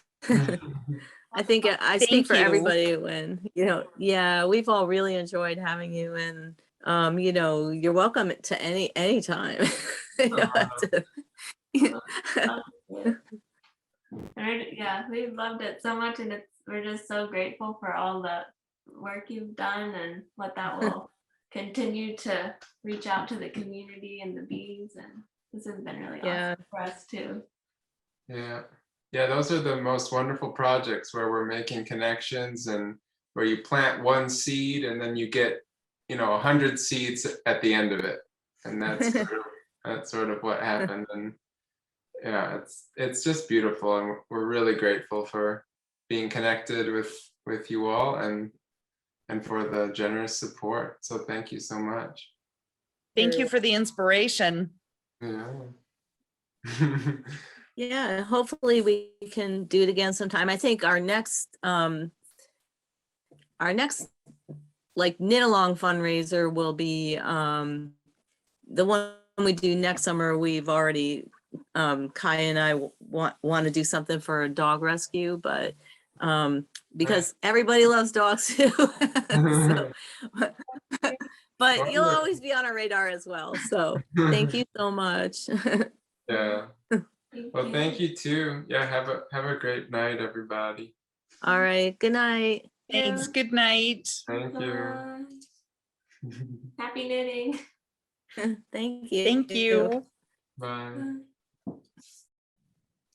I have to go to, I'm in a room with no air conditioning. I'm slightly dying. So it's good seeing you all. And I can't wait till we do the sweater. I can see my sweater. How's your kitchen coming along? Oh, thanks for asking. We have a ceiling.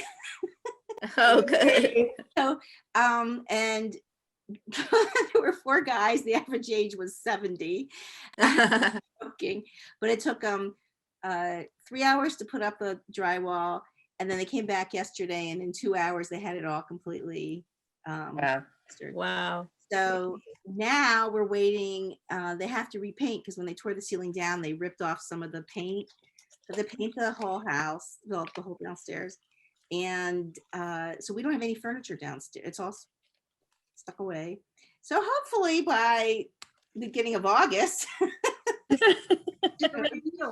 be able to be in our, in our kitchen and stuff. It's such a slow process. Oh my God. And of course I'm, you know, this is a time where everybody, all the tradesmen are busy and have more business than they can handle. And so we're just working along, you know, no sense in getting upset about it. There's nothing you can do. Nothing you can do. Yeah. Yeah, so I have a new ceiling, so thank you. Congratulations. You can, I know, every bit of progress is something to celebrate, right? Okay, guys. Good night, Betsy. Bye. Good I night, have to go Betsy. too. My deadlines are looming. Wednesday is deadline day, so I'll Yep. see you guys next time. Bye. All right, Ann. bye. I have a question for you, Anne, if that's okay. Sure. On the robin's nest pattern, there is one of them that's shown in a gray. Uh-huh. What's that yarn? You mean there are two samples and one is gray? The one is the brown, and then the other one is gray, and it doesn't have buttons on it. And it just kind of appeals to me. I've only knit one. That one. Let me see. Let me go to the, are you looking at the website? I was this weekend when I was trying to figure out what I was going to do for the knit along. And okay, let me go there and just one second. I'm just doing one thing here. No worries. Sorry. You're fine. Just taking care of a texty thing. Maybe I'm crazy and maybe it wasn't. Oh, you're not crazy. Oh, well, I think I have some kids that would disagree with you on that one. Oh, crazy. Come on. Just kidding. Potentially. I'm a smart aleck. I'm sorry. No, you don't Okay. offend me, trust me. Let me see. One of the things we love about you. You a smart aleck? No. There were two unbrokens, but only one robin's nest that It's the very I last remember. picture that doesn't have buttons on it. That's Okay, the wait. owl, isn't it? Wait a minute. It doesn't look brown on the picture to me, but it may be. It looks brown to me when you hold the phone up to zoom. Mm-hmm. Yeah, it doesn't to me when I flip to the brown and then I flip to the next one, it looks gray. So it just could be the lighting, potentially. Different light, maybe. Yeah. That's Oh, the one that's on the mannequin, you mean? No, it's the The one that's on the. if you're switching, if you're on your phone and you go to the last picture and it doesn't have buttons on. Oh yeah, it's on a mannequin. Yes. Yeah, that's exactly the same sweater in at a different time of day and different light and a different camera. You know, I was using my phone. Okay. And it's not out in the sun, but yeah, I can see what you mean, but that's the same sweater. Okay. So far we only have one sample of that. I'm gonna knit one for my mom in the Modern Deco Sport, but this is not it. Okay. I was trying to remember what yarns you had talked about would work with the robin's nest because I want to do that, but I couldn't remember. Hang on, because the pattern page will say only talked the about suggested yarns are the Fin Dandy. Yeah, it's knit in the Fin Dandy 3-ply and the Modern Deco Sport, the Jacob Sport and the Chabris Sport will also work. Okay. And is anybody else knitting it in anything else? I think is Robin using Doing bear. Oh, okay, she's doing it in bear. I couldn't remember. Yeah, she is. Robin DuPont is knitting it in bear, but isn't Robin? She did it in Turner? owl. She did hers in owl. Oh, okay. Like me. Okay. I just was looking for a different yarn since I've already used that yarn twice on 2 different sweaters. I thought, yeah, I mean, I would say if you like something just a little silkier, the Modern Deco Sport would be gorgeous. I can't wait to knit that for my mom and that yarn. It's going to be such a nice, she likes things a little dressier. She gets dressed, you know, to go to the gym basically. So, so that I'm excited to do that sweater. I just haven't, it's not on my list quite yet, but I thought it would be amazing in the Jacob, and that's such a pretty gray. yeah. And and if you like something a little woolly, or if you do like your woolly, you know, kind of a little bit fuzzy yarn, the Jacob Sport would be gorgeous. Okay. And I love that yarn too. yeah, and the Chabris Sport too, or the Kabiku, either one of those would be really pretty. The Chabris Sport, do you only have white left in that? No, we have some here. We have gray. I thought it all sold during, the last of it sold during the sweater sale. That's what I was worried about. The thing to do is to email Barb if you want a specific color, if it says sold out, because we always have a few skeins, you know, that aren't on the website, in case there's overlapping orders, or, you know, so let's see. So that's the creme. The carbon is sold out. The Drage says sold out, but I'm looking at the shelf and we've got some skeins. Which one? Drage, the silvery gray. Okay, the lighter gray. Mhm. And then souffle is sold out. Let me just see what we have on the shelf here. Hang on. I think yeah, I'm we've needing got a bunch today. of that. Hi, Catherine. Okay, I've got my shawl that I did in Drage in that color and lace right here. Let me go grab it. She has it. Okay. Hold on. If you want to do a gray.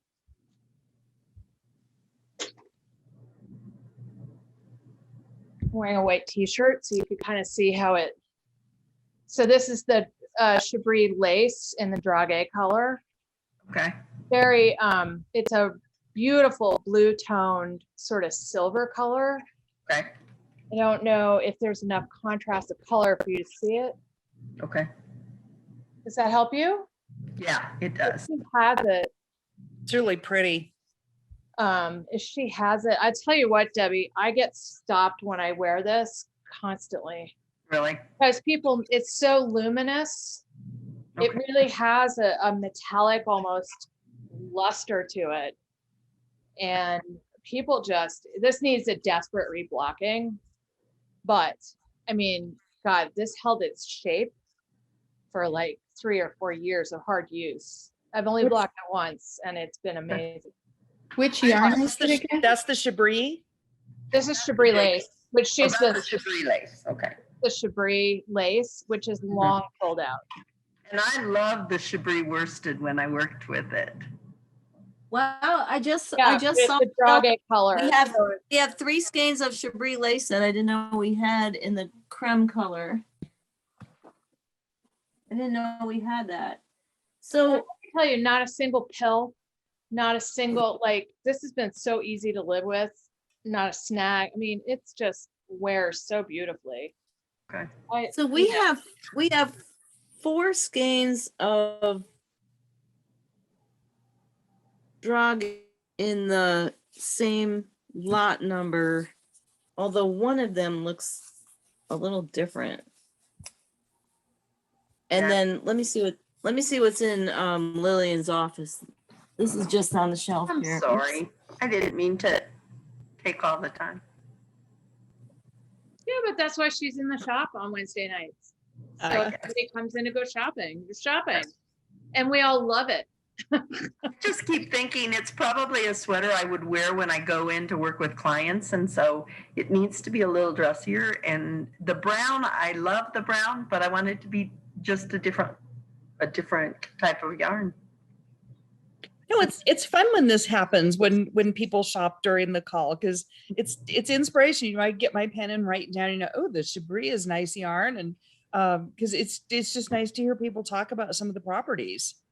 I love the Chablis worsted when I made the cowl out of it and the frappe. It's just so soft.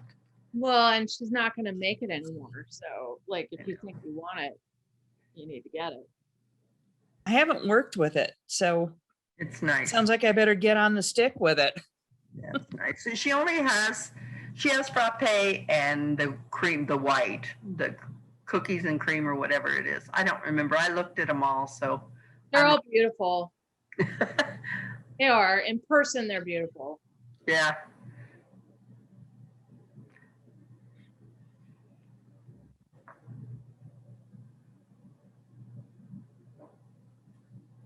This is the shawl I want to knit.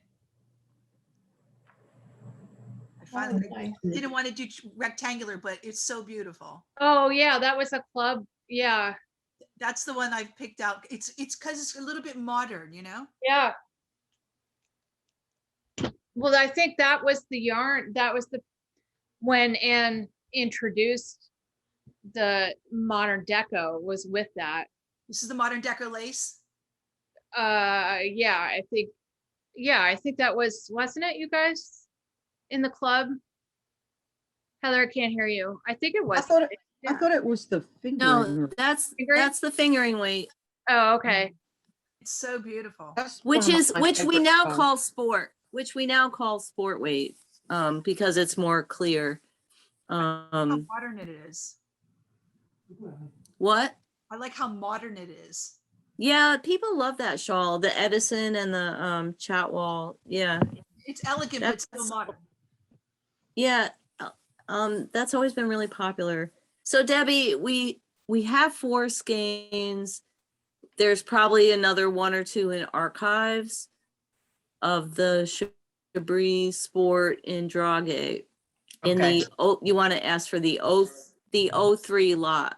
And then but one of those 4 skeins isn't a match. I don't know why it's labeled with that lot number, but it doesn't match. I'm not sure what's going on there. But anyway, you can write to Barb, email Barb and see if you're really stuck on getting that yarn, you can email Barb. Otherwise I would say the modern deco sport would be an excellent choice. It would be so pretty in that. Okay, I'll take a look at them better and figure it out. And then where do I email her? Which one do I? Products at knitspa.com. Okay. Thank you.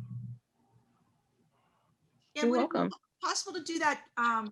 The Chatwell, would it be possible just to do it like a little larger, more like because it's oh wait, never mind. They have 2 separate sizes here. Never mind. Right? Yeah, I'm pretty sure usually my patterns have several sizes. So I saw another size as I was asking you that. Yeah, there. Never mind, it's there. Okay, thank you. Do you think modern deco sport? I could use that for it. yeah, that would be the equivalent of the deco fingering that we used to have. Okay, great. Now I know what I'm going to use my modern deco sport for.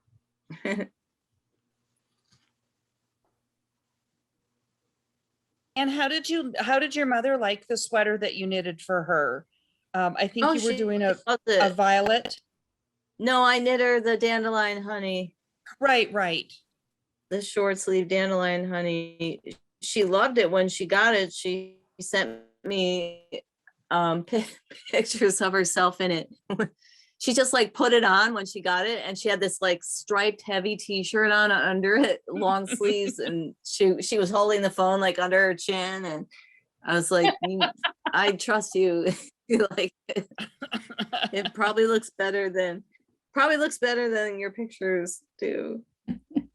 Oh, that's I don't know. sweet. You know, it's been really hot there, so I don't know how much she's been able to wear it over the summer, but in the fall she'll wear it a lot.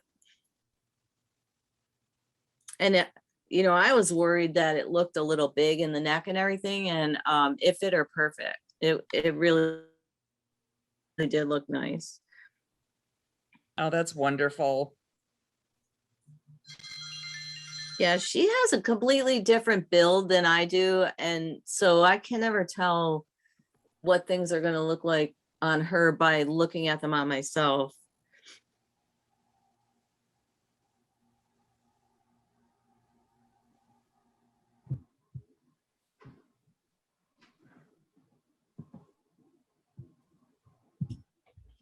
When is the foster care, the Christmas, the red yarn? When is that?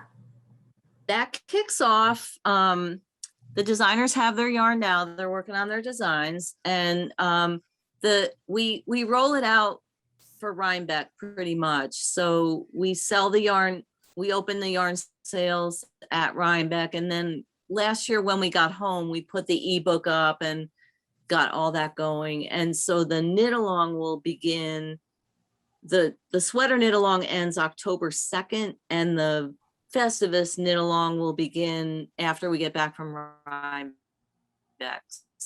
So, sometime after the middle of October.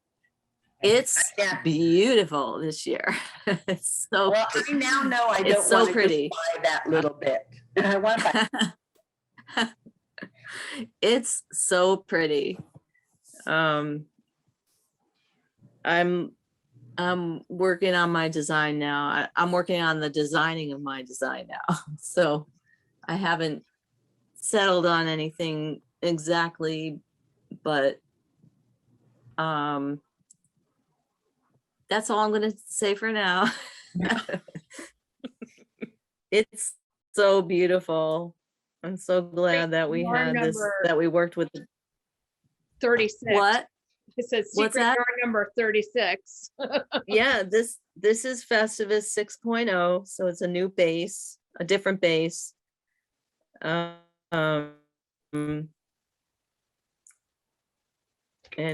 we love it. Came out really good. I'm so glad we worked with the dyer that we did.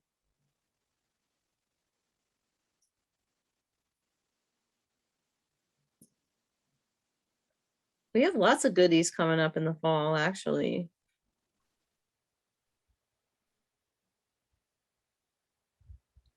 The fall being starting next week. Yeah, Kaya's working on the all the stuff for the sweater knit along coming up soon. I guess that's gonna, signups for that are probably gonna kick off next week, I think, because we're releasing the Firefly pattern next week. So the knit along, I think, goes out then at the same time. I think that's right. It's a lot to coordinate. Oh, it's something all the time. have a And then question. Yarn Discovery. Oh, go ahead. I have a question about the shawl. I ordered another skein. I've used the Tango Sport, I think it is. And Lillian emailed and said that y'all had figured out that some of the smaller things used a little more yardage. So did y'all, she said y'all were going to figure something out, and I was just curious if that had been decided yet. Yeah, you should have gotten an email. It went out, I think, yesterday, to all the people who ordered a small kit. I didn't order a kit. I used some yarn that I had. I used yarn that I had gotten in the yarn box, but it's the Same thing. the Tango Sport. And Okay, I did exactly the same thing, Geeka. Yeah. So I mean, she emailed that she Yeah, would there's email a me, but I link. didn't hear. Go ahead. Okay, I don't have, I mean, the link, if somebody who got the email can post the link here, that would be excellent. So did somebody, like, oh, Betsy just left, but she ordered a extra 1 ounce. We made up some 1 ounce balls and my iPad. So, and I can't check email anyway here. So let me just see if I can find it on the website. You know what? I can just email Lillian again and say, since I didn't order the kit, I didn't get the email, and could she just send me the link? there's a link to buy like a 1 ounce ball instead of a whole 4 ounces. Okay. Is that what y'all decided? Oh, yeah, yeah, let me, if you just search the website for MKAL, Okay, if you, or MKAL Targi Tango, that's what it's listed as. okay, It's a special listing for the 1 ounce ball. And it's there, so, and then you can just order it right online. okay. But you know what, the colors in the listing don't, our kits didn't include the club color. So the kits were only offered in 3 of the Target colors and the club color was excluded. But you should definitely email, just email Jeeves. Don't email Lillian directly, email Jeeves and just explain your dilemma that you use the club yarn. Okay. And 'Cause I'll really, ask I mean, David, I can ask David to add the Opalato to the listing. Really, I if can see y'all why. have, go Oh, ahead. go ahead. I was gonna say, I can see why they didn't include the Opalato in the extra Sure. listing, but for the club people, it would be helpful. Yeah, I'm okay with that. And then if I just go ahead and get a full skein, I was thinking I'm not going to use that much of it, and I could probably make something with the rest of the skein. Yeah, and for that, you can get 10% off and free shipping for for that instance. So that's what Okay. we offered. We offered people 2 choices. One was to buy a full skein and get a small discount and your free shipping, or to just order a 1 ounce skein, and that also comes with free shipping. Okay. I have a question. Who's running out of yarn? Because I am now finally in the E section, but is this going to affect what I'm using? What size are you making? I am. I'm making the small one and I'm making it in the Tangy Sport. Yeah. Did you get an email this week about extra yarn? I checked my email, but I haven't checked anything today. Yeah, it might have come today. So I designed the shawl and I knit a small one and I had plenty of yarn in a single skein to do it. But I did announce in the beginning of the knit along that I knew the yardage was close. I always add some extra yardage for padding, but Right.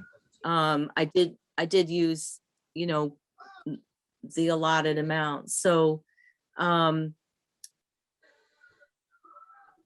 So will it be the with- same dye lot?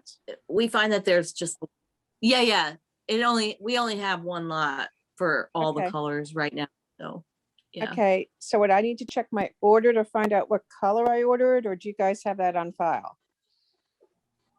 Do you have a ball band from your yarn? I threw it out. I mean, when I start the project up, I usually get rid of them.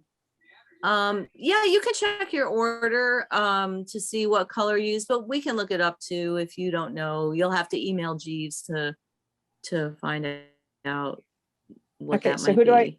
who would I email? Jeeves, Okay. Jeeves, Jeeves Oh, okay. is our customer service email. Oh, okay, gotcha. Because I mean, But if you hold up your shawls, we could probably figure it out. I mean, that's what I've got left, and I'm starting the E section. Yeah. Oh, that looks like plenty, but that looks like Argentine to me. Okay. I don't know what color it was, but Yeah, that looks like the 3rd darkest color, the Argentine. okay. But yeah, But it's probably in an yeah. email. Okay. I mean, my goal is to have this done by, like by Friday, because then on Friday I usually start something for the Olympics. Mhm. So I'll probably be going to the club thing that I got. It's like that peachy color. Mhm. So I always try to make up something during the Olympics, because I just sit here and watch them. So that's probably going to be my next project. So.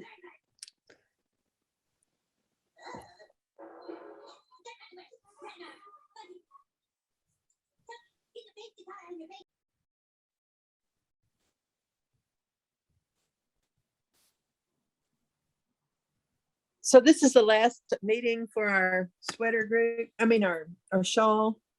Yeah, I mean, I'll have the Zoom open. I work in the shop on Wednesday nights anyway, so I'll be here on the Wednesdays between now and the sweater knit along, starting at 6 o'clock. We're gonna go back to our regular time of 6 o'clock.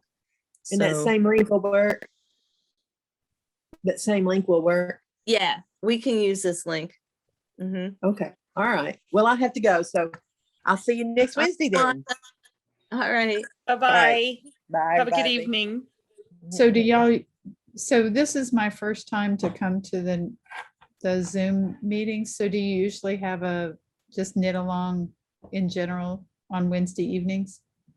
I work in the Here. shop on Wednesday night, so that was our knit night, our in-person knit night. And so when we started doing the knit alongs, we did part of one of the Zooms is always on Wednesday night. And then everybody really enjoys it so much that, and I have to be here anyway, that in between, I just open it up. It's, slightly more relaxed in Yeah. that, for one thing, we're going back to 6 o'clock because 5 o'clock is a little early for me. Uh-huh.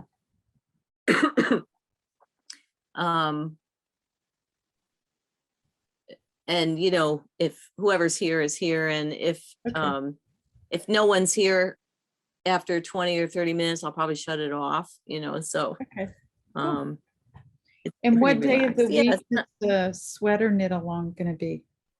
our regular knit alongs are 2 times a week. We have Zooms 2 times a week on Wednesday night at 6, and then on Saturdays it'll starting with this new one, it'll be Saturdays at 12:30 because I teach from 10 to 12, and then I need a few minutes to let the dogs out and give them their lunch and That makes sense. Makes sense.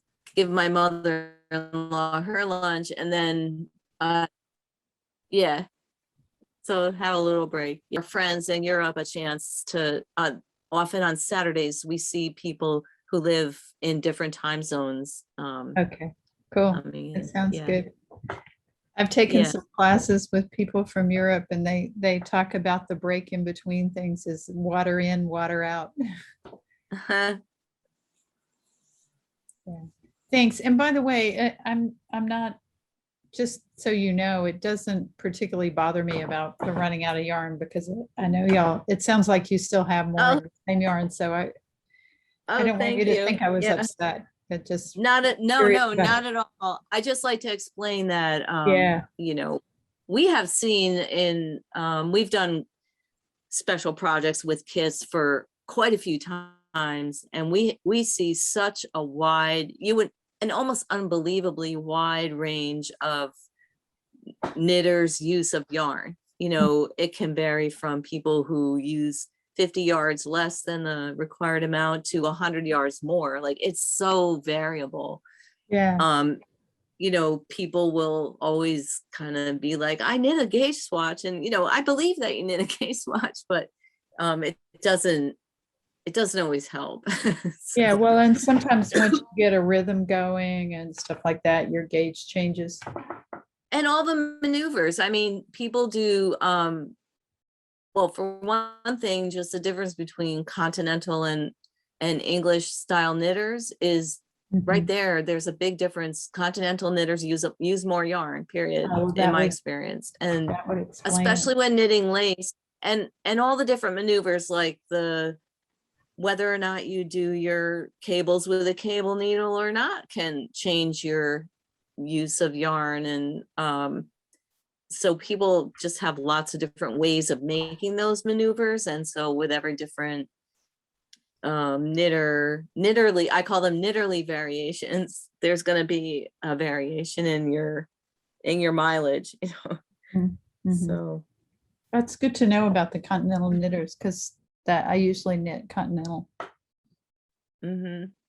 I've found in all my years of teaching lace knitting and stuff that continental knitters really especially in lace knitting, use are very loose and use a lot more yarn. So this is a weird story, but I would love to go to New Zealand and visit Margaret Stove. Or maybe I should just get on Zoom with her, but she was in Houston one time and I took her to the airport and we were sitting there knitting and she was talking about her lace is amazing.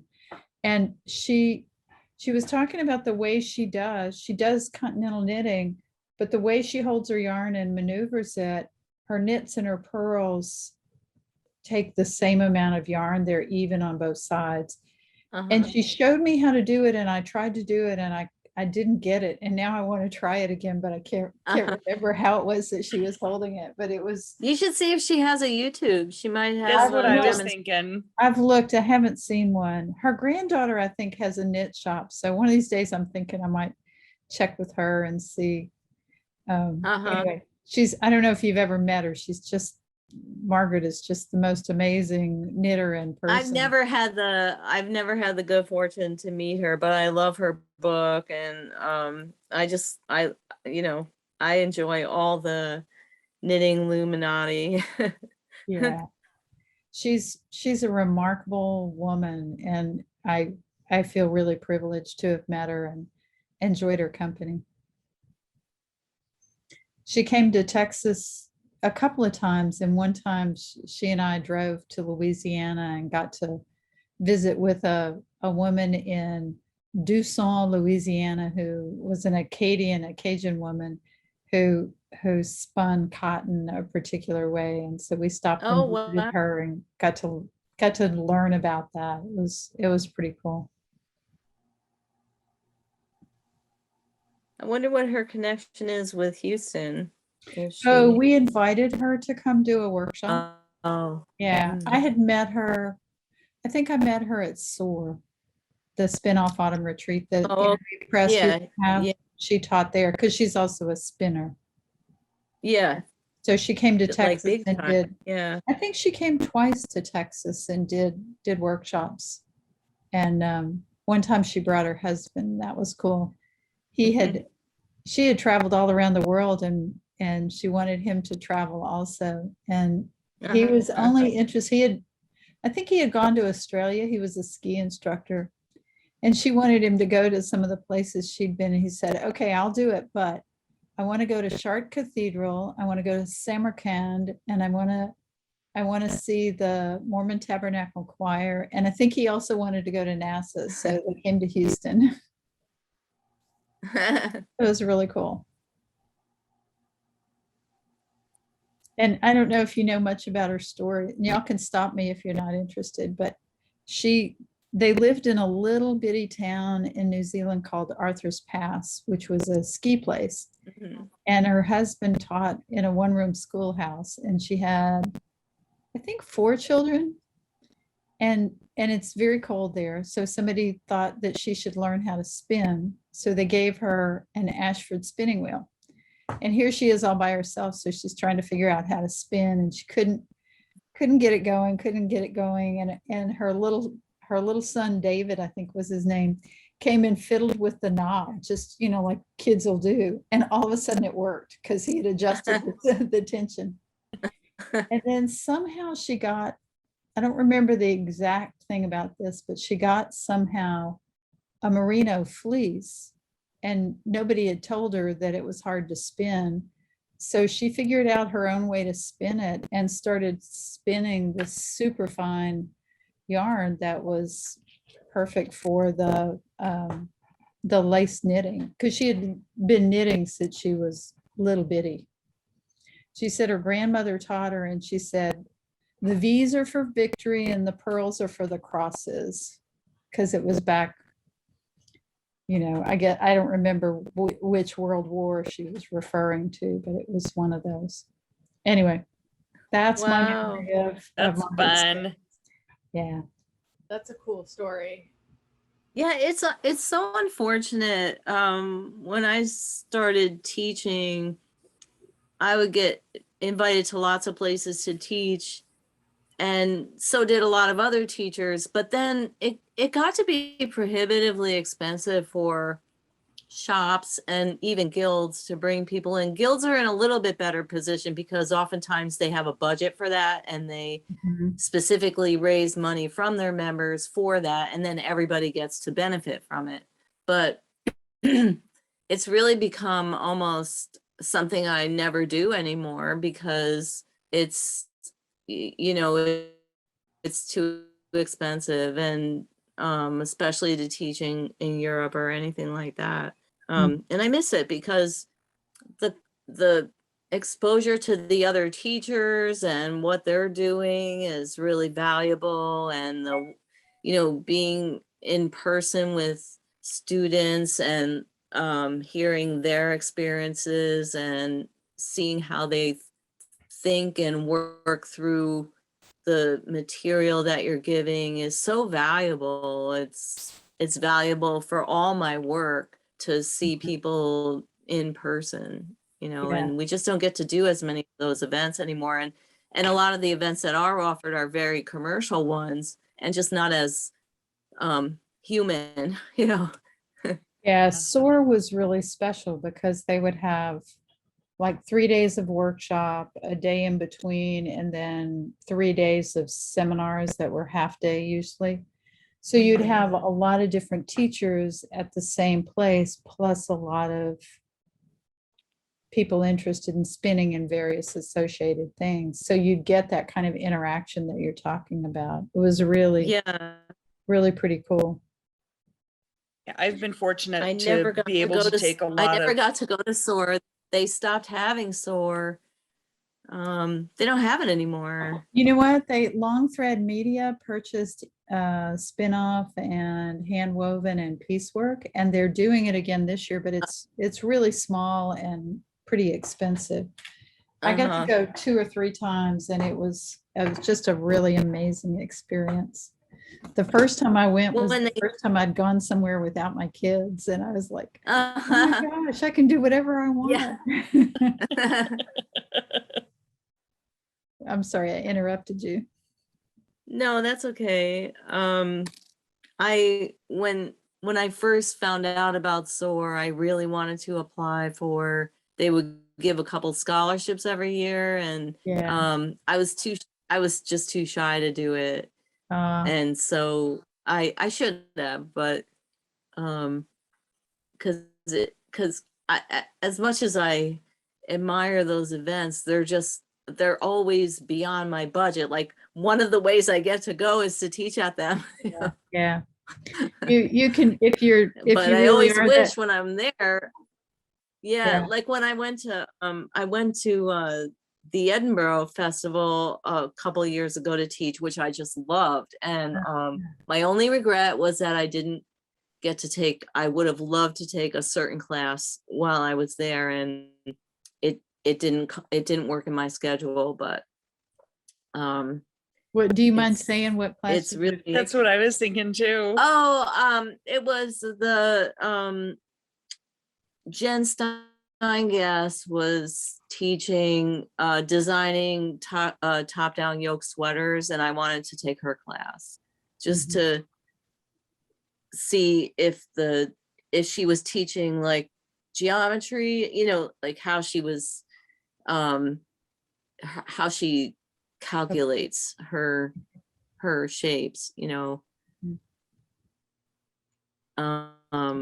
that's a construction that I'm just starting to get into, and there's a lot of different ways you could go about it, but and I muddy my thought process by my own tailoring experience. Like, it has to be this way, but really the whole purpose of that type of sweater is that it's fairly malleable, so I actually think I've been working with Elizabeth Zimmerman's percentage system more, which I knew about and use in other ways, but using it in the top-down yoke sweater, it makes a lot of sense to just use that. I haven't used it. I've read about it. I don't know. I don't know how it's going to translate to grading, but we'll see. Interesting. It's interesting that you, Everything works if you're just doing stockinette Yeah. sweaters. but you don't do just stockinette. No. So it's interesting that you mentioned being shy, because one of the things I'm that sorry. Exactly. I do. Margaret Stove talked about how shy she was, and that the first time she ever got invited to talk about how she did the spinning and knitting for the lace, she was just, it was so difficult for her because she was so shy to go and teach.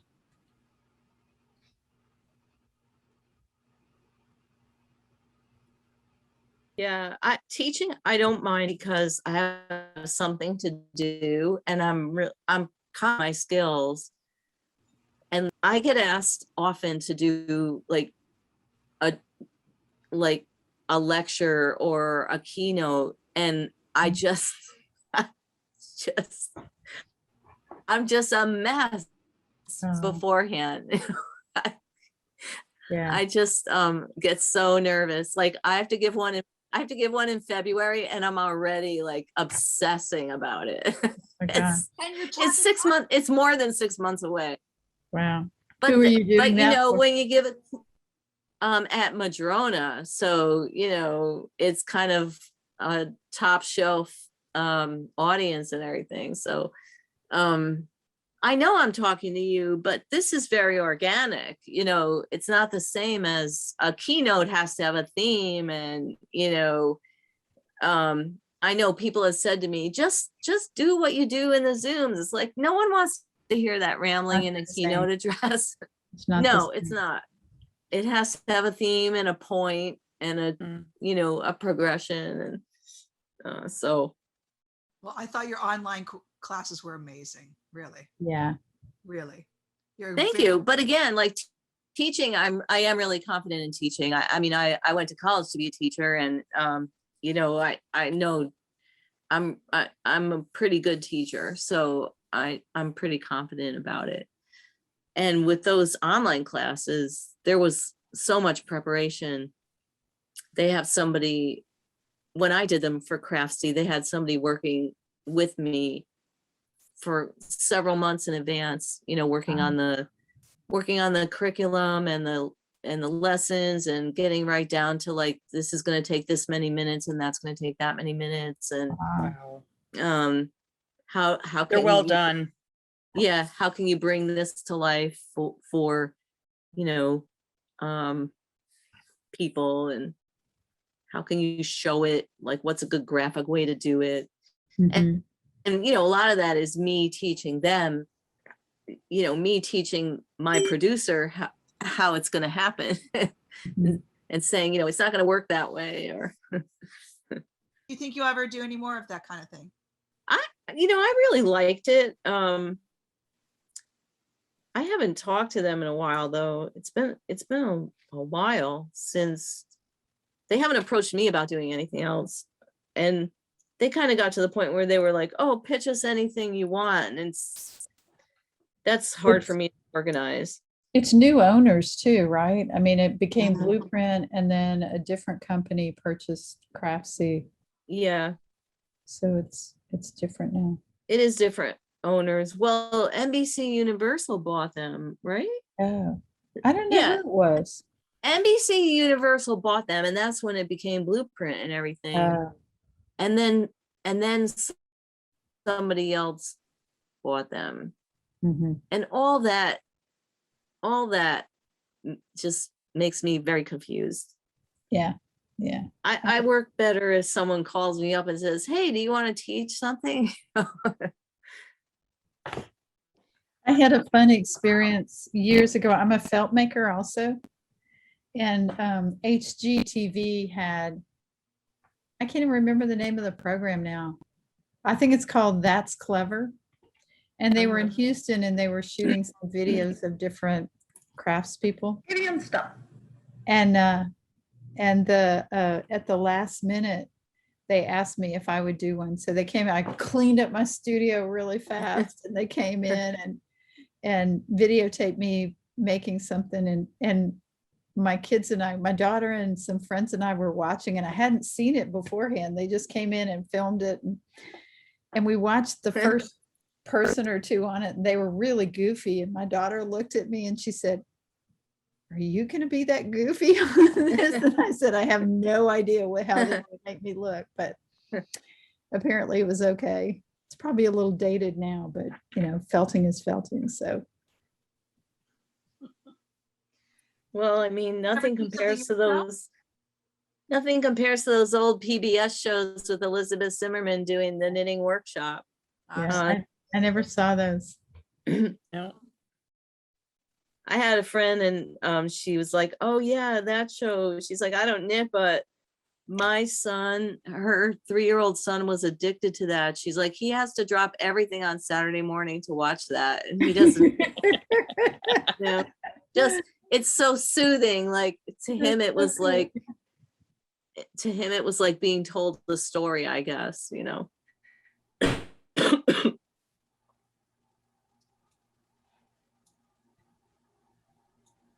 Where's Robin DuPont tonight? Is she on? Somebody's. Howdy, everybody. Here I Hi. am. Hi, are you Oh, hi, hiding? Robin. Hello. I was just able to come on. My family all just took off to go get ice cream. Right. Oh, that's Oh. right. Yeah. Without you? Now you can. Well, yes, because I wanted to get on here and they knew that I wanted to come on, so. Not done yet, but I'm practically finished. You're Oh, really it looks close. nice. It's pretty. Yeah, it's so nice. Yeah. You missed Alex and Helena were on earlier. So Oh, but did they pick a name? yes, the name is Waggle Dance. Waggle Dance? Wag Dance, which is something that the bees do. It's an actual thing that the bees do. And they were explaining, Alex, I mean, I didn't know that much about it, but Alex was saying how they do the waggle dance. It's a whole bee community dance thing that they do on the honeycomb, and it determines which direction they fly when they leave the hive. And I thought it was really, really interesting. And who came up with that? I guess you can. We don't know. I don't remember. And we don't know. And did he say what? Oh, and then the runner-up was the Maccabees, which was one of my favorites. I liked honeydew. I like that one. Somebody had honeydew on something. I thought that was cute. Cute. Mm-hmm.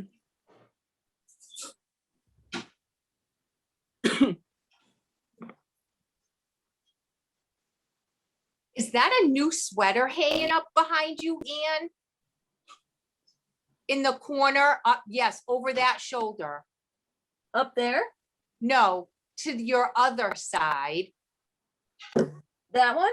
Yes. That's Thea Coleman's the Oban cardigan. Okay. And I see. All right. She designed it in the Kent DK. Yes. Or Kent Worsted. Yep. But that is the DK version that we have. So we do have one in worsted weight, and that's the DK one. Yeah, it's a fairly new. She's designing a new one in the Target.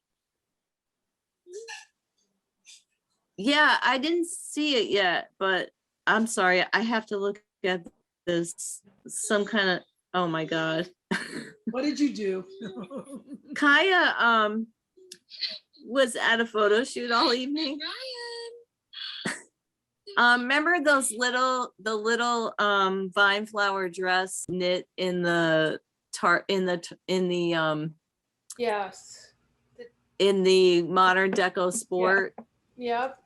Well, she did yeah. She got a baby model. Oh my gosh, it was so cute. So she sent me a little video clip, and she was like, I almost cried. It was so cute. So coming up soon on Instagram, I guess.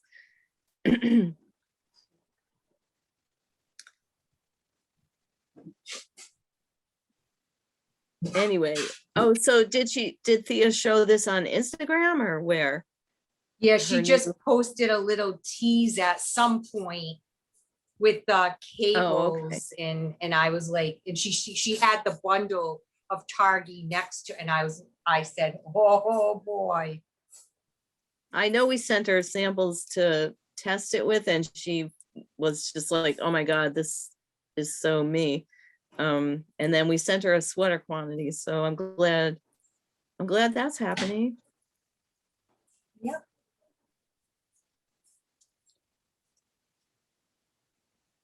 I just started a new design with the sport weight Targi. Just bought 3 of them. Just in case.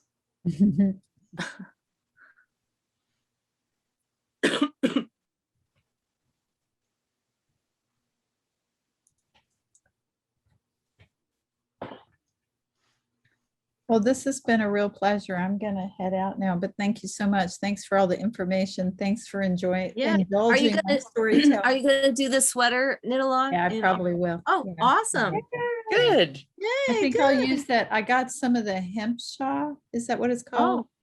Oh. Mm-hmm. Yeah, and I thought I might do the triticum in that. Yeah, that might be, I think somebody has done that, but I don't know who. But if Yeah. you look on the Ravelry project page, you might find Oh, it. right. I forgot about, I keep forgetting about that. I keep looking at your site and going, oh, that's nice. And then I forget that I can go look at Ravelry too. Yeah, the project pages are great because we don't do a sample in every yarn, but Yeah, it's, yeah. but you will see a lot of different yarns in those project pages. So Right, right. And a lot of people have really good notes. Oh, yeah, yeah. I watched for that. Some of them are really useful. And is it this Sunday for the Yarn Box Zoom? yes. Okay, cool. I like to come to that and hear what you have to say about the yarn. Yeah. It feels really good. It's sitting here right next to my. Oh, Yeah, it's wonderful. I really It was like a pleasure to knit with.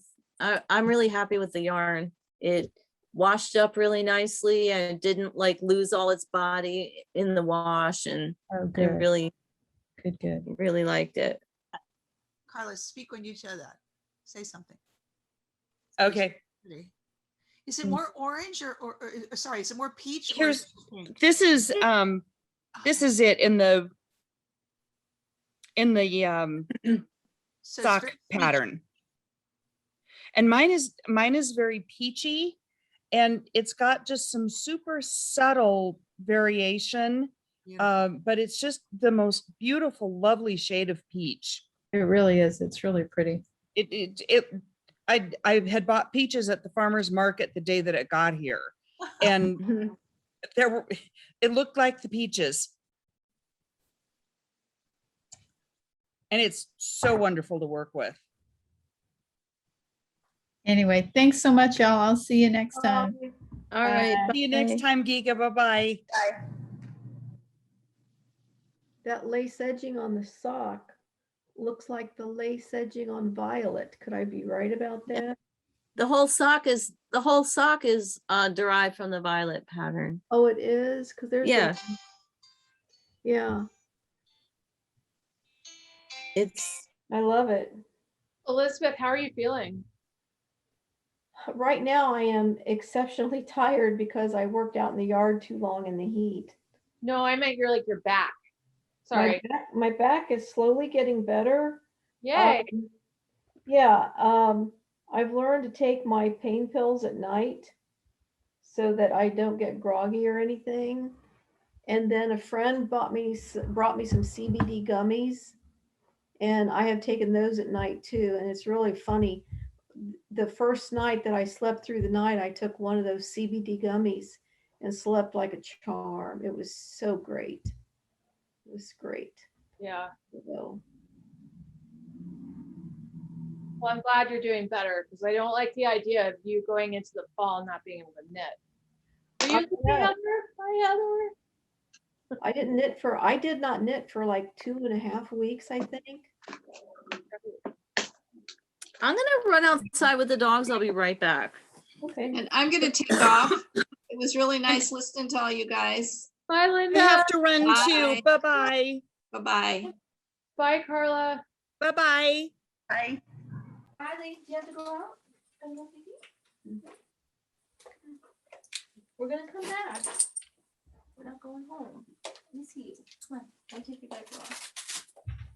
Right now, I'm working on Violet, trying to finish it before the next KAL starts, because I want to knit, what did I get to knit? I've got dandelion honey, and I've got a couple options, but I think I'm going to do the dandelion honey. But I did finish my shawl. I don't know if you can see it or not. Oh, beautiful. And I haven't blocked it yet. Okay. So I just need to block it. Which I'm side? wondering if you aggressively block it, because I'm close to finishing. Like somebody was worried about the amount of yarn they have left for doing E, section E. That goes very quickly. Like this is about how much I've got left, and I've only got one section of E left to do, and I'm done. So because you're shrinking your rows all the time, so I'm going to have lots left over. What type of yarn are you using? I'm using the Deco Sport, and I went down a needle size because she said I would run out. So I did cut. Oh, okay. But I think the skeins have different yardage. The different yarns have different yardage. But the lady that was concerned, I think she'd have plenty because she was worried about the E. It's not like the other sections because you're decreasing so much more, and then it gets littler and littler, and I've only got a little left to do. It goes pretty quick. I've got, this is, okay, I'm going to say this is stone soup. And this is what I have left. I have quite a bit left. Yeah. So. Did you do the large one or the small one, Elizabeth? I did the small one. I just did the small one. I just doing large. It's sort of going to be a neck warmer, you know. Yeah. But I've got a pretty pin to wear with it. So. Nice. I'm just wondering how aggressively we block it. Well, taste. I'm sorry? To your taste. Ah, got it. I plan on stretching it out a good bit because it will relax back a little bit. Okay. But I also think, if I remember correctly from my swatch, this stone soup changes in the water. It'll bloom a little bit. Okay. So, but I do like it. I like the stone soup.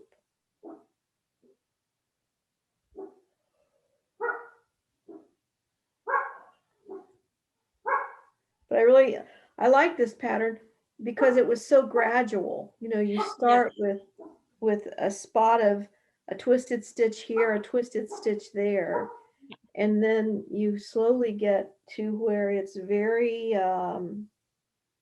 a very distinct design.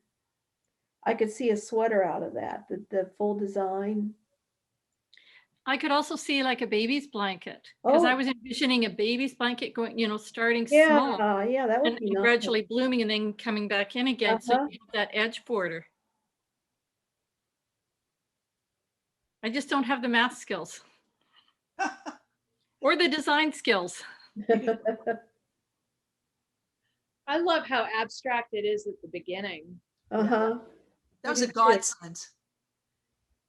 I just really enjoyed that, and I love how modern it looks. It's unexpected, and it looks so not machine knit. Yes. You know, but not old fashioned either. It's just really cool. Right. I mean, we've had ombre yarns. I think it's really fun to have an ombre pattern. Yep, it is an ombre pattern. It's a fade. A fade. That's a good, yes, thank you. Fade. Just calling the first part of it deconstructed, like food. I in my mind. Yeah. But it was kind of all over everywhere, and I wasn't sure I was doing it right. And then it came together, and I went, "Oh, I love it." And it's funny, when I was first knitting it on mine with the Targhee, the bottom was curling up all the time, and now that there's more weight on the shawl, it's like not curling at all. See, mine's still curling. So it is. My sides are curling in, even with the garter stitch border, my sides are curling in, but blocking I know is going to fix that. Yeah. It's folded over, totally folded over. You know what's funny about the Targhee too is that, I mean, I've had this in my lap and I'm in the South in the humidity. And normally if I have wool in my lap, I don't enjoy it this time of year. But this is breathes. I mean, granted, it's on size 8s, but this yarn just breathes so beautifully. Mhm. It's so comfortable to have in the nap. Like I can't knit my Chabris worsted blanket at this time of year, which is why it's taking me so long to get it done. And this is just amazing. So I'm looking forward to the sweater KAL and having, you know, this in my lap, basically. Catherine, how far are you from Asheville, North Carolina? About 5.5 hour drive. Oh, wow. On the other side of the state. Okay. I'm at the beach. You're in Wilmington, right? Yep, I'm at the beach. My cousin lives in Wilmington. Yeah. I am going to be at SAF in October. Oh, I'm going to Rhinebeck. Oh, you are? Yeah. SAF is awesome. Yeah, we were supposed to go to Rhinebeck. And it's really fun. Okay. But I can give you Never been. really great advice on restaurants and Uh-huh. places to go when you're not at SAF and all that stuff. I can give you the DL. Someone told me I had to eat at the Sunrise Terrace. It's all right. Yeah. So- I go there after hikes to Mhm. get lunch. Yeah, there's some other places that are amazing, like 12 Bones. That's like the barbecue joint in Asheville. And there's one not far from the SAF grounds. So SAF is right next door to the airport in Asheville. And on the other side of the airport, which is the size of like my driveway, is the new Sierra Nevada brewery, and it is gorgeous. And they do tours, and the tours are booked, like you can book them online a couple of months in advance. They're so popular. Mhm. But they have a really fantastic outdoor deck. It's gorgeous, and it's worth driving up there just to see the property. It's stunning. What's the name And, of it again?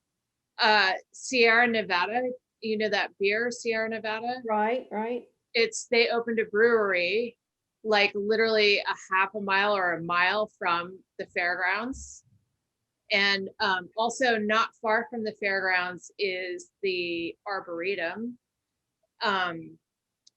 for that county. So you guys probably have the same thing in Ohio. Every county has an agricultural sort of arboretum place. Mhm. And the gardens at the Arboretum there are gorgeous. Okay. And not far from SAF, probably 7 miles maybe, is the Vanderbilt Mansion.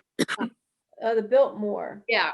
Yeah, no, And that's totally worth doing, but the tickets are outrageous. Last time I went, they were $60 a person. right. I'm planning. my to God. do Biltmore. Yeah, because they have, the only way they can keep that not developed is they don't finance, it's self-financed. All the care is self-financed. So none of the family money maintains it or anything. That's why they're so high.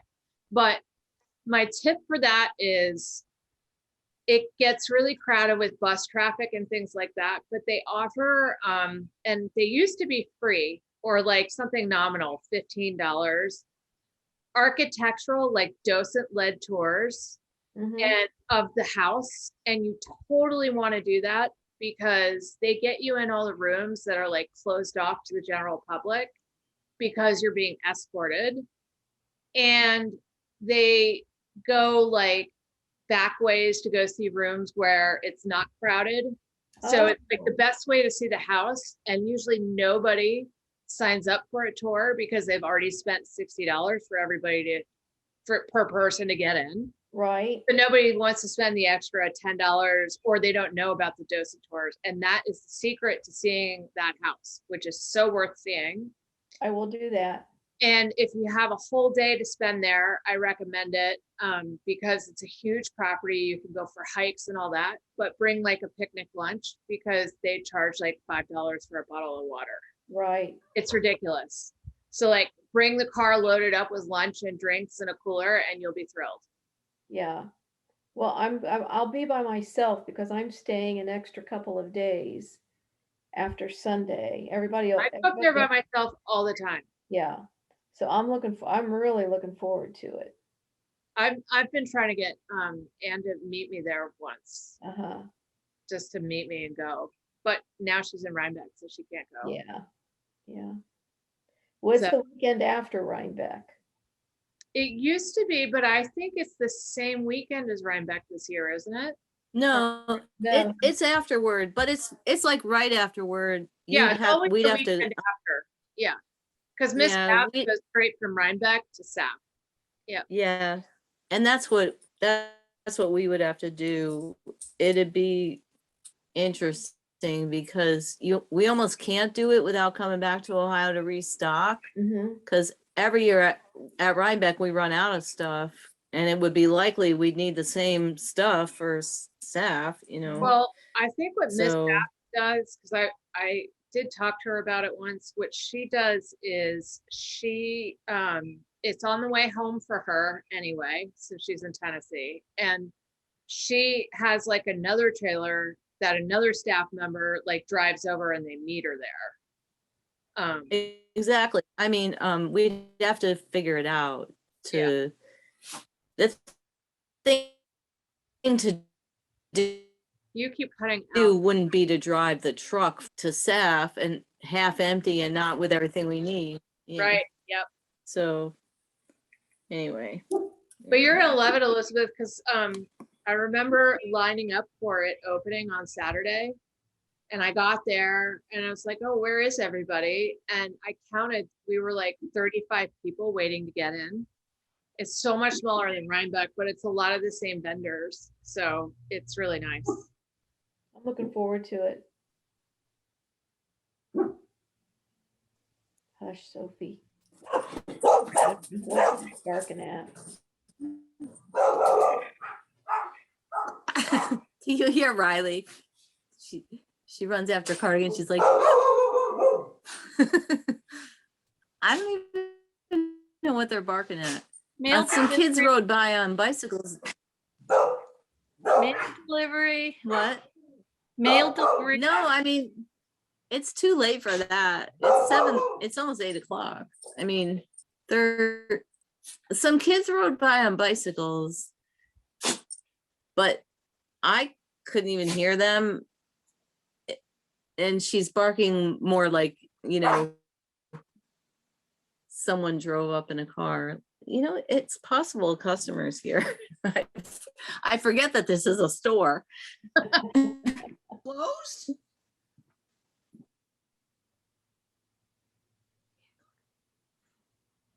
So Catherine, I tried to talk my daughter into going to Rhinebeck with me, but she's not a knitter and she wasn't overly thrilled. Aw, you I don't need to know. talk anybody into going with you. Just go and then hook up with a bunch of us. I mean, everybody's always coming and going. You meet up with somebody for dinner and then you meet another group's going to CI. We all run into each other and we're all like, what are you doing? What are you doing? Oh, well, the 3 of us are going here. The 4 of us are going there. Do you want to come? Just go. Maybe, yeah, this year you might not be able to get a hotel room, but this late. I actually saw 2 Airbnbs that were gorgeous. And I went, I think the problem is rental cars right now. Oh, see, I'm driving. So If you got an Airbnb in Rhinebeck, you wouldn't need a rental car because it's all very walkable. Yeah, there was only one in Rhinebeck. The other ones were a little further out. That were the pretty ones, of course. But she has 3 children and a husband and a father-in-law who had a stroke that lives with her. And I thought maybe she'd jump at the chance, but she can't justify it. So I'm still thinking about it. But, maybe when I go back and look at those places, they're going to be gone anyway. I'll figure it out. Oh, it's the kids on the bikes. That's enough. I'm trying to think. I don't know. I'm trying to think. I don't know anybody who's got a house near there. I know somebody who's got a house in Saugerties, but I don't even think they have an extra room. I'm sharing a room with somebody at a hotel. I like to go to the hotels because I get so overstimulated that I like to not have to do anything. Like I get, after Saturday, I have to go somewhere and drink. It's like one of the only times I drink is when I'm like in New York City or I go to Rhinebeck, and then I sit down and I like hit the martinis like no tomorrow. So I like to stay right in town where I don't have to drive because I know I want to drink. I'm just a coffee snot, so I want to be able to wake up and make myself a cup of coffee the instant. I don't want to get dressed and go somewhere for it. So that's, it's easier that way. But I get dressed and go somewhere for it every morning because there's one place in Rhinebeck that makes really good coffee, and I usually run into Anne there. Oh, I love it. Because she's doing the same thing. When I went They also have really good, it's actually a bakery and their baked goods are very good. And that would be good. I don't know if you ever heard of the cookbook Bread Alone, but it's those people. It's their bakery. Yeah. So they have all kinds of different breads and coffee, and their cooked breakfast is also really good for, for someplace you could just walk in and grab breakfast. It's just what the doctor ordered most days. But since we have a booth now, we have to get there so early that we can't even really go for breakfast. You just need to talk to someone who's coming into bringing you the breakfast. Yeah. That's what you need to do is text me because I go there for the coffee. But you've seen our booth. There's no place in our booth to eat anything, I mean, that's true. Once the day gets going, that's it. Yeah, you get to We and really the main reason we get there so early is because of traffic, because we have to be there. So we can't get locked into traffic or anything. That can't happen to us. So interesting. I know lots of people that sleep in their trucks at the fairgrounds because of all those things, That makes sense maybe for a vendor. I'm of the firm belief that the way I believe in going camping or roughing it is the nearest Marriott. So yeah. Yeah, those days were over for me too.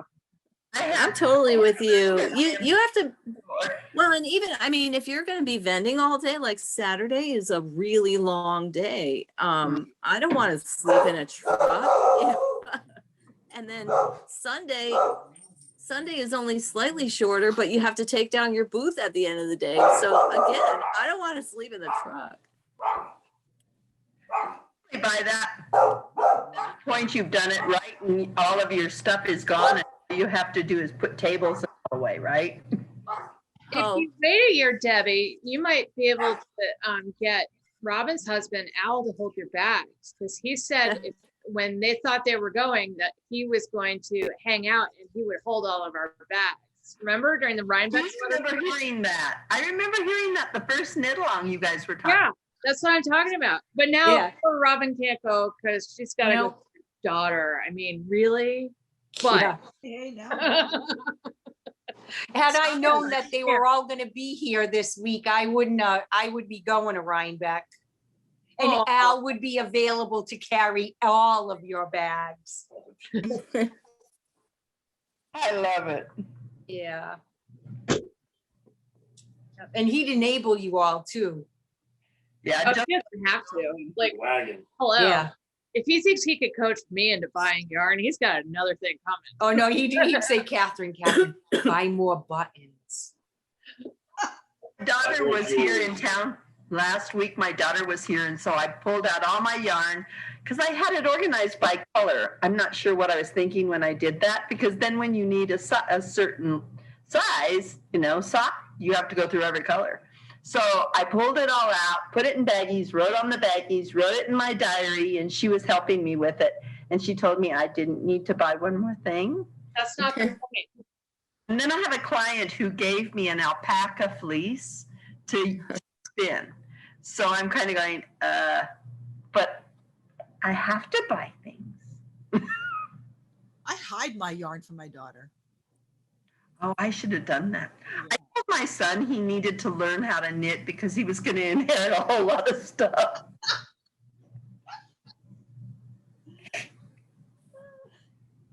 I maintain that having Knitting Friends Senior Center or like Boys and Girls Club donation for that in the will is good because the will could take a tax deduction if you needed it. And or they know what to do with it. Just putting a line, you know. Well, I passed down a whole lot of yarn that I wasn't going to knit to my granddaughter who's 10 because I'm teaching her how to knit and she's just so excited. Yeah, get her on the good stuff right away. I know, I need to, huh? And then I was giving the rest of the stuff away to the women's prison. So then I'm going to only have good stuff in my house. That's exactly what I did, Debbie, and you'll be so happy. Yeah, well, here's the problem. So Anne keeps bringing out yarn number 352 and a new pattern, right? Right. Oh, blame Anne. Blame Anne. It's all Anne's fault. It's all my fault. Hey, Debbie, how did you get have you taught your granddaughter how to purl yet? No, I'm not there yet. I'm still on the knit. I taught her how to hand knit first, so she could see how the yarn went through the thing. But you can only make so big of a thing. She gave her dad a tie out of that. And we're on to needles, but we have not gotten to the purl yet. So my granddaughter is here and she's only 8 and she's got the knit stitch real good, but she informed me this time that she doesn't like to purl and she doesn't want to purl, that I will do all of her purl rows and she will do all of the knit rows so that we can continue to sit together and knit together at the same time, just swapping back and forth. Grammy, did you just do a knit row? Because I'm supposed to do the knit rows and you're only doing the purl rows. It's hysterical. How cute is that? She's 8. When I taught her 2 years ago when we were in Florida, I taught her in the round. So all she ever did was knit. So now she's not interested in purling. And I tried to explain to her, Isabella, you have to learn how to purl because those are the 2 most important stitches in knitting. And we really must master both stitches. You should show her some of your different textured knits and explain that the patterns, you have to know both stitches to do the patterns. Right. It makes it more interesting. Yeah. Grant's gonna do the pearls. It's so funny. I've always loved purling. I love purl. I love purl more than knit. I don't know what, that's just me. Yeah. And then she told us. And when you're working on circular needles, it's easier to purl than to knit too, because you're, all the movement is that way. And her name is Isabella, and my grandmother's name was Bella. So Jocelyn was going to name her Bella, but then she decided to name her Isabella because there was some vampire show or something, and Bella was a character in the show. So she decided not to name her just Bella, but Jocelyn calls her Bella, and a lot of times we call her Bella. Well, when she was born, and her name is Isabella, Al had said, oh, her nickname should be Izzy. Well, she informs us this trip. Tell the whole thing. You chewed me out. I said, you can't call her Izzy. It's not her name. So anyway, she tells us she would prefer to be called Isabella or Izzy. And Al is like, who was right? Gotta give credit where credit is due. Yeah. He can listen to us, right? He's listening, right? He's sitting in his chair across the room, yeah, and they're not here. I wanted Isabella to stay so that she could come on and you could meet her. But Ice Cream won out. Ice Right. Cream and her cousin Caleb, that, you know, that won out. You were talking about trying to teach her to purl. My mom taught me to knit when I was 5, and it didn't quite work too good. And then we taught again when I was 6, and now I've got the knits and the purls pretty good, but that's all I can do is knit and purl. And then I pick it up again when I'm 13, and I'm much better. And then I move away from home, and it's, Mom, I'm calling long distance when you have long distance rate of $1.50, $2 an hour. And it's like, how do you do a YWFD? Oh, that's when you put the yarn in front. And what now what I'm doing, or then when I'm home, it's sort of like, Mom, fix. Yes, yeah. Mom, fix, here you go. My daughter mailed me the little skirt that she was trying to work on after I left their house in 2019, mailed it to me in the mail, and it was like a giant knot. Some of the stitches were on the needle. There was a bunch of drop stitches, and then Isabella got on the phone when I got it, and she said, Grammy, it wasn't my fault. My brother got a hold of it. Passing the back, passing the Yes. back. Yeah.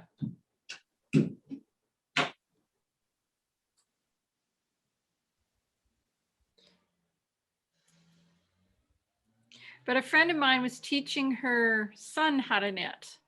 So, because her grandmother and she also knit, they knit different than me. And she went out and she got good quality wool, and she didn't get plastic needles. She got really good quality needles. She said, because if you get garbage when you're trying to do stuff and it doesn't feel right in your hands, you're never going to continue. So she said, for the first project, you'll get the good stuff and go forward. So that's what they ended up doing. And he's actually a very good knitter. Can't knit with acrylic. It feels really scratchy. Icky. Yeah, it's like.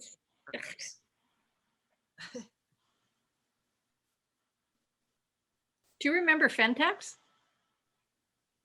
The nylon stuff that they used to make slippers out of? No.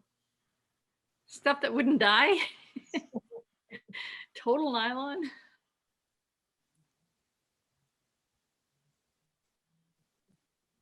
Okay. Robin, how's your sweater coming? I still only finished one sleeve. I didn't want to cast on anything until I finished this KAL. So, and then, I mean, last week's Zoom, I lost my place laughing again over the licking of the targhee with Julie and even me, because I put my wool in my mouth.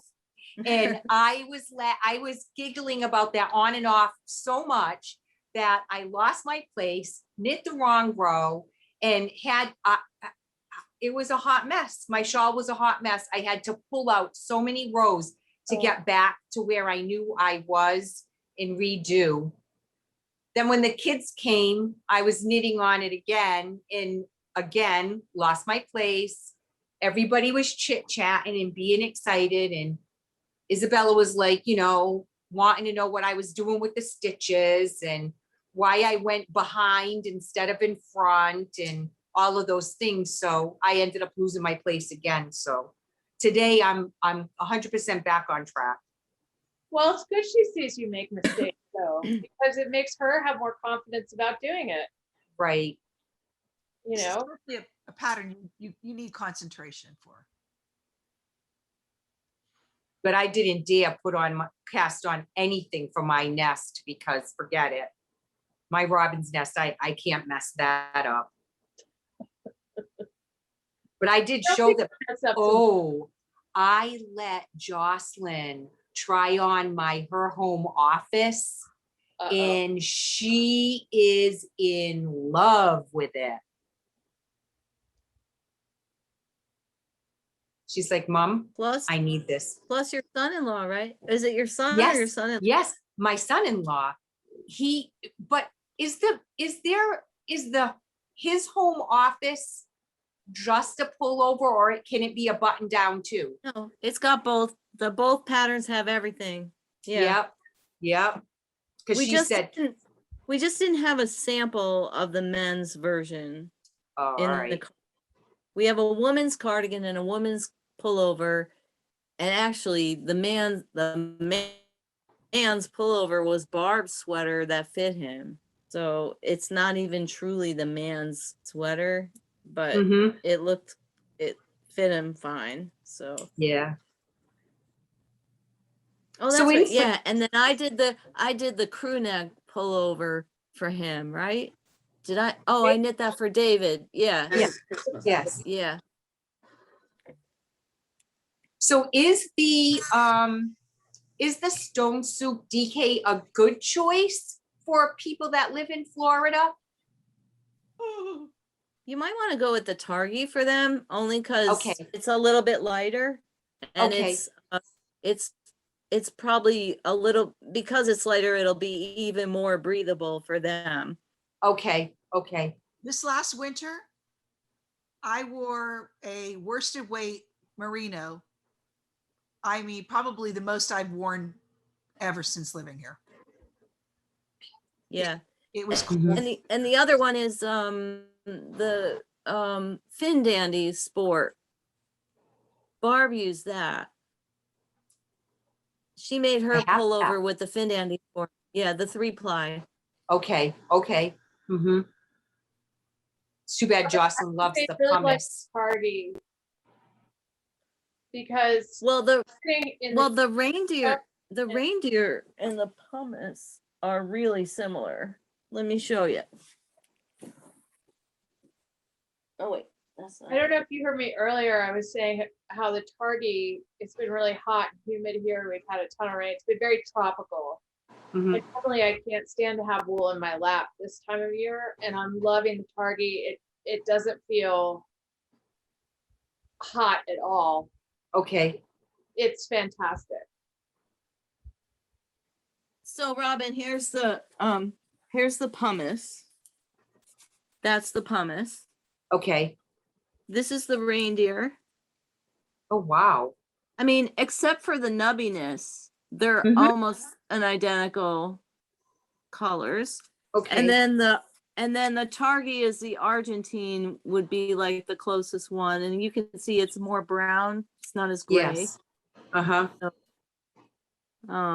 The pumice is a beautiful color. It's kind of an unsung hero, but I always really liked it. It's got a nice kind of champagne sheen to it. I like it.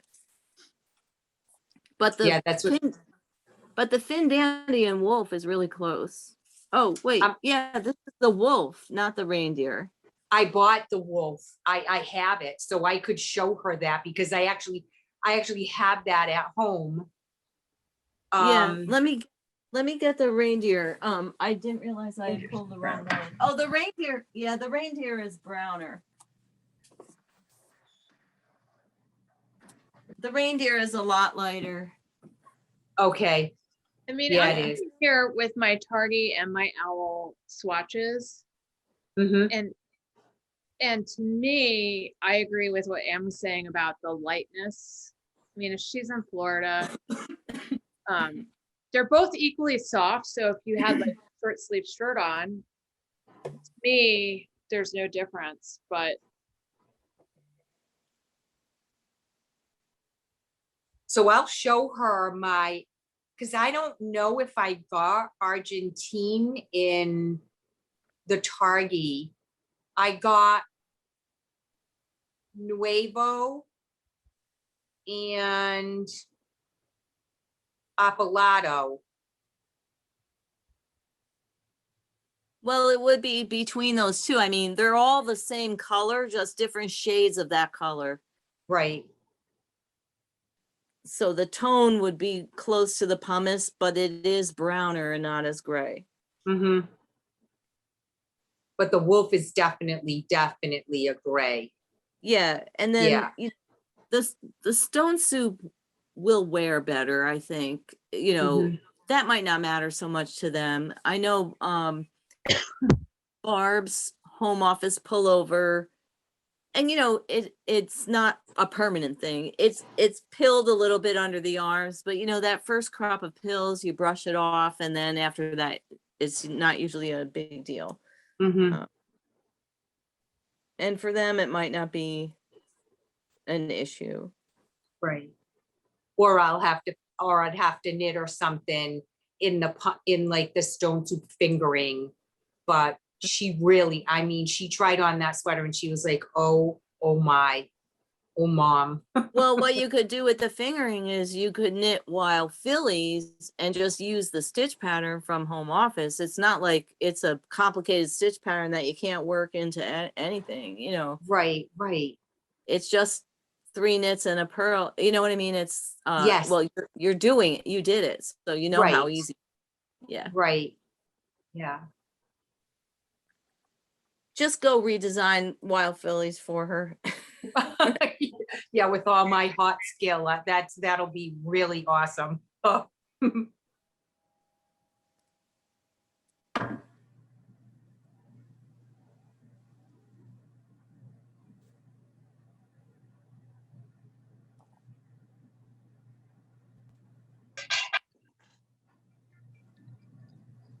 Catherine, is that green, that bag? It's awesome. Hello?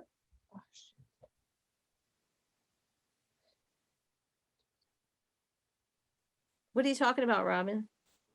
Catherine moved her, I don't know, her handbag, whatever, her Oh. lap, whatever, and it's green and it's awesome. Just caught my eye. Hey, is everything okay? See it there in the corner? Yeah, I saw it when she picked it up. It reminds me of what was that company? Namaste Bags. They sent me a green bag, a green tote bag like that one time Oh yeah. to blog about. And it was really nice, but something on it tore like right away. Oh, I can't wow. remember what it was. If the handle, where the handle was attached or something, just started tearing almost right away.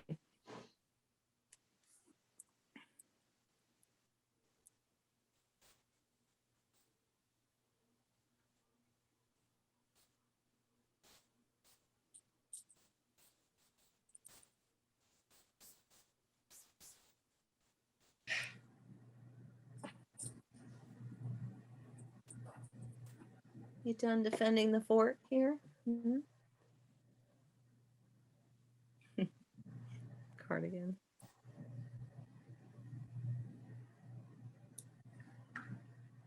So I think I'm going to let you go. I have a meeting to go to pretty soon, but I'm officially 16 rows until I'm done. Awesome. So That's it where will I'm at. I've got 16 rows and I'm done too. do you really? Yeah. It's like, okay. And then we just bind off. I didn't read the pattern. I assume it's just go to this last row and bind off. No, there's instructions after. Oh, that's right. There's like 7 more rows or something like that. Is right. Yeah, there's a little to do the tip. There's a little That's right, I bit. Okay. So I don't just have 16. I have 16 and then that. But I have to run to a missions meeting. So I'm going to let you guys go. All right. Bye. Bye, guys.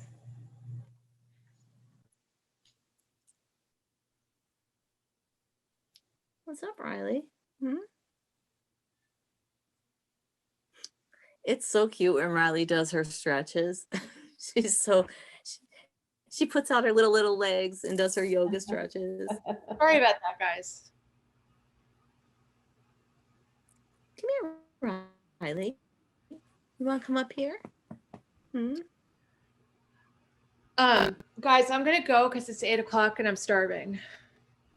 Oh, it is 8. Okay, bye, Catherine. But have a wonderful rest of your visit, Robin. And Thank you. guys, have a wonderful week. And I'm gonna try and make it next week. So, but it's 6, right, Ann? Is that right? 6? Yeah, 6 o'clock. Yeah, Okay. you look really beat. Were you working outside today or something? No, it's just hot. It's making my hair stand funny and I'm just tired. I'm probably hungry, hangry, something. Yeah. But you guys have a wonderful week, and I'll see you Thank next you. week. All right. Bye, Catherine. Bye, guys. Bye. How I'm pretty. gonna have to go too. The dog is. time Yeah, to it's dog out. Yeah. it's time for me to pack up and go have supper and So we are, so all you that are gonna stuff. open it next week at 6. yeah, 6 o'clock next Excellent. week. Wonderful. Thank you for that. We can all sit and scheme about our sweater knitting for the upcoming knit along. Excellent. All right. Have And a great next Bye. week, I don't know if you were on yet, but next week is we're releasing Firefly. So Ooh, nice. So that You'll will be have on to show- Wednesday? you'll have to show that to your daughter. I know that, but she won't be able, I'd have to send it so she can see it. But that would It's be on it- perfect. for It's her. on Instagram. Well, I'll have to, it's so hard. I don't understand. We'll have to have a whole lesson on that. Maybe they'll teach me, because once I see something and then it goes away and then I don't see it anymore. It's so if you go to the Knit Spot Instagram, it's back a little ways, but she posted a video. Yeah, it was on June 6th. So All when right. you're in the feed, if you tap the person's name at the top, you can go to their account and see everything they've posted. So this one is on there now. Okay. The one where it's like a video of her kind of. Oh, That's so that's beautiful. pretty. Yes. Yep. Yeah. Aw. That is so pretty. And then she photographed the long sleeve one and got some really beautiful video as well. So Mhm. I did see that. I really liked it. So that's what you're calling it, is Firefly. yeah, and it'll Okay. be published next week. Does it have a V-neck? No. It has a short sleeveless, a short sleeve, and a long sleeve version. I didn't think the V-neck would look good. You know, just from my designer perspective, I didn't Okay. like the idea of the V-neck. But you can put one. You can make one. Be my guest. That's nice movement. It's beautiful. Yeah, that's the fresh lace, the silk and linen yarn. It's really nice. It's got beautiful drape. So silk linen. Okay. Yeah. That's the Mukarnas top is knit with that too. So pretty. Okay. All right, you guys, good night. Okay. See you next week. Good night. Bye. Bye. Bye.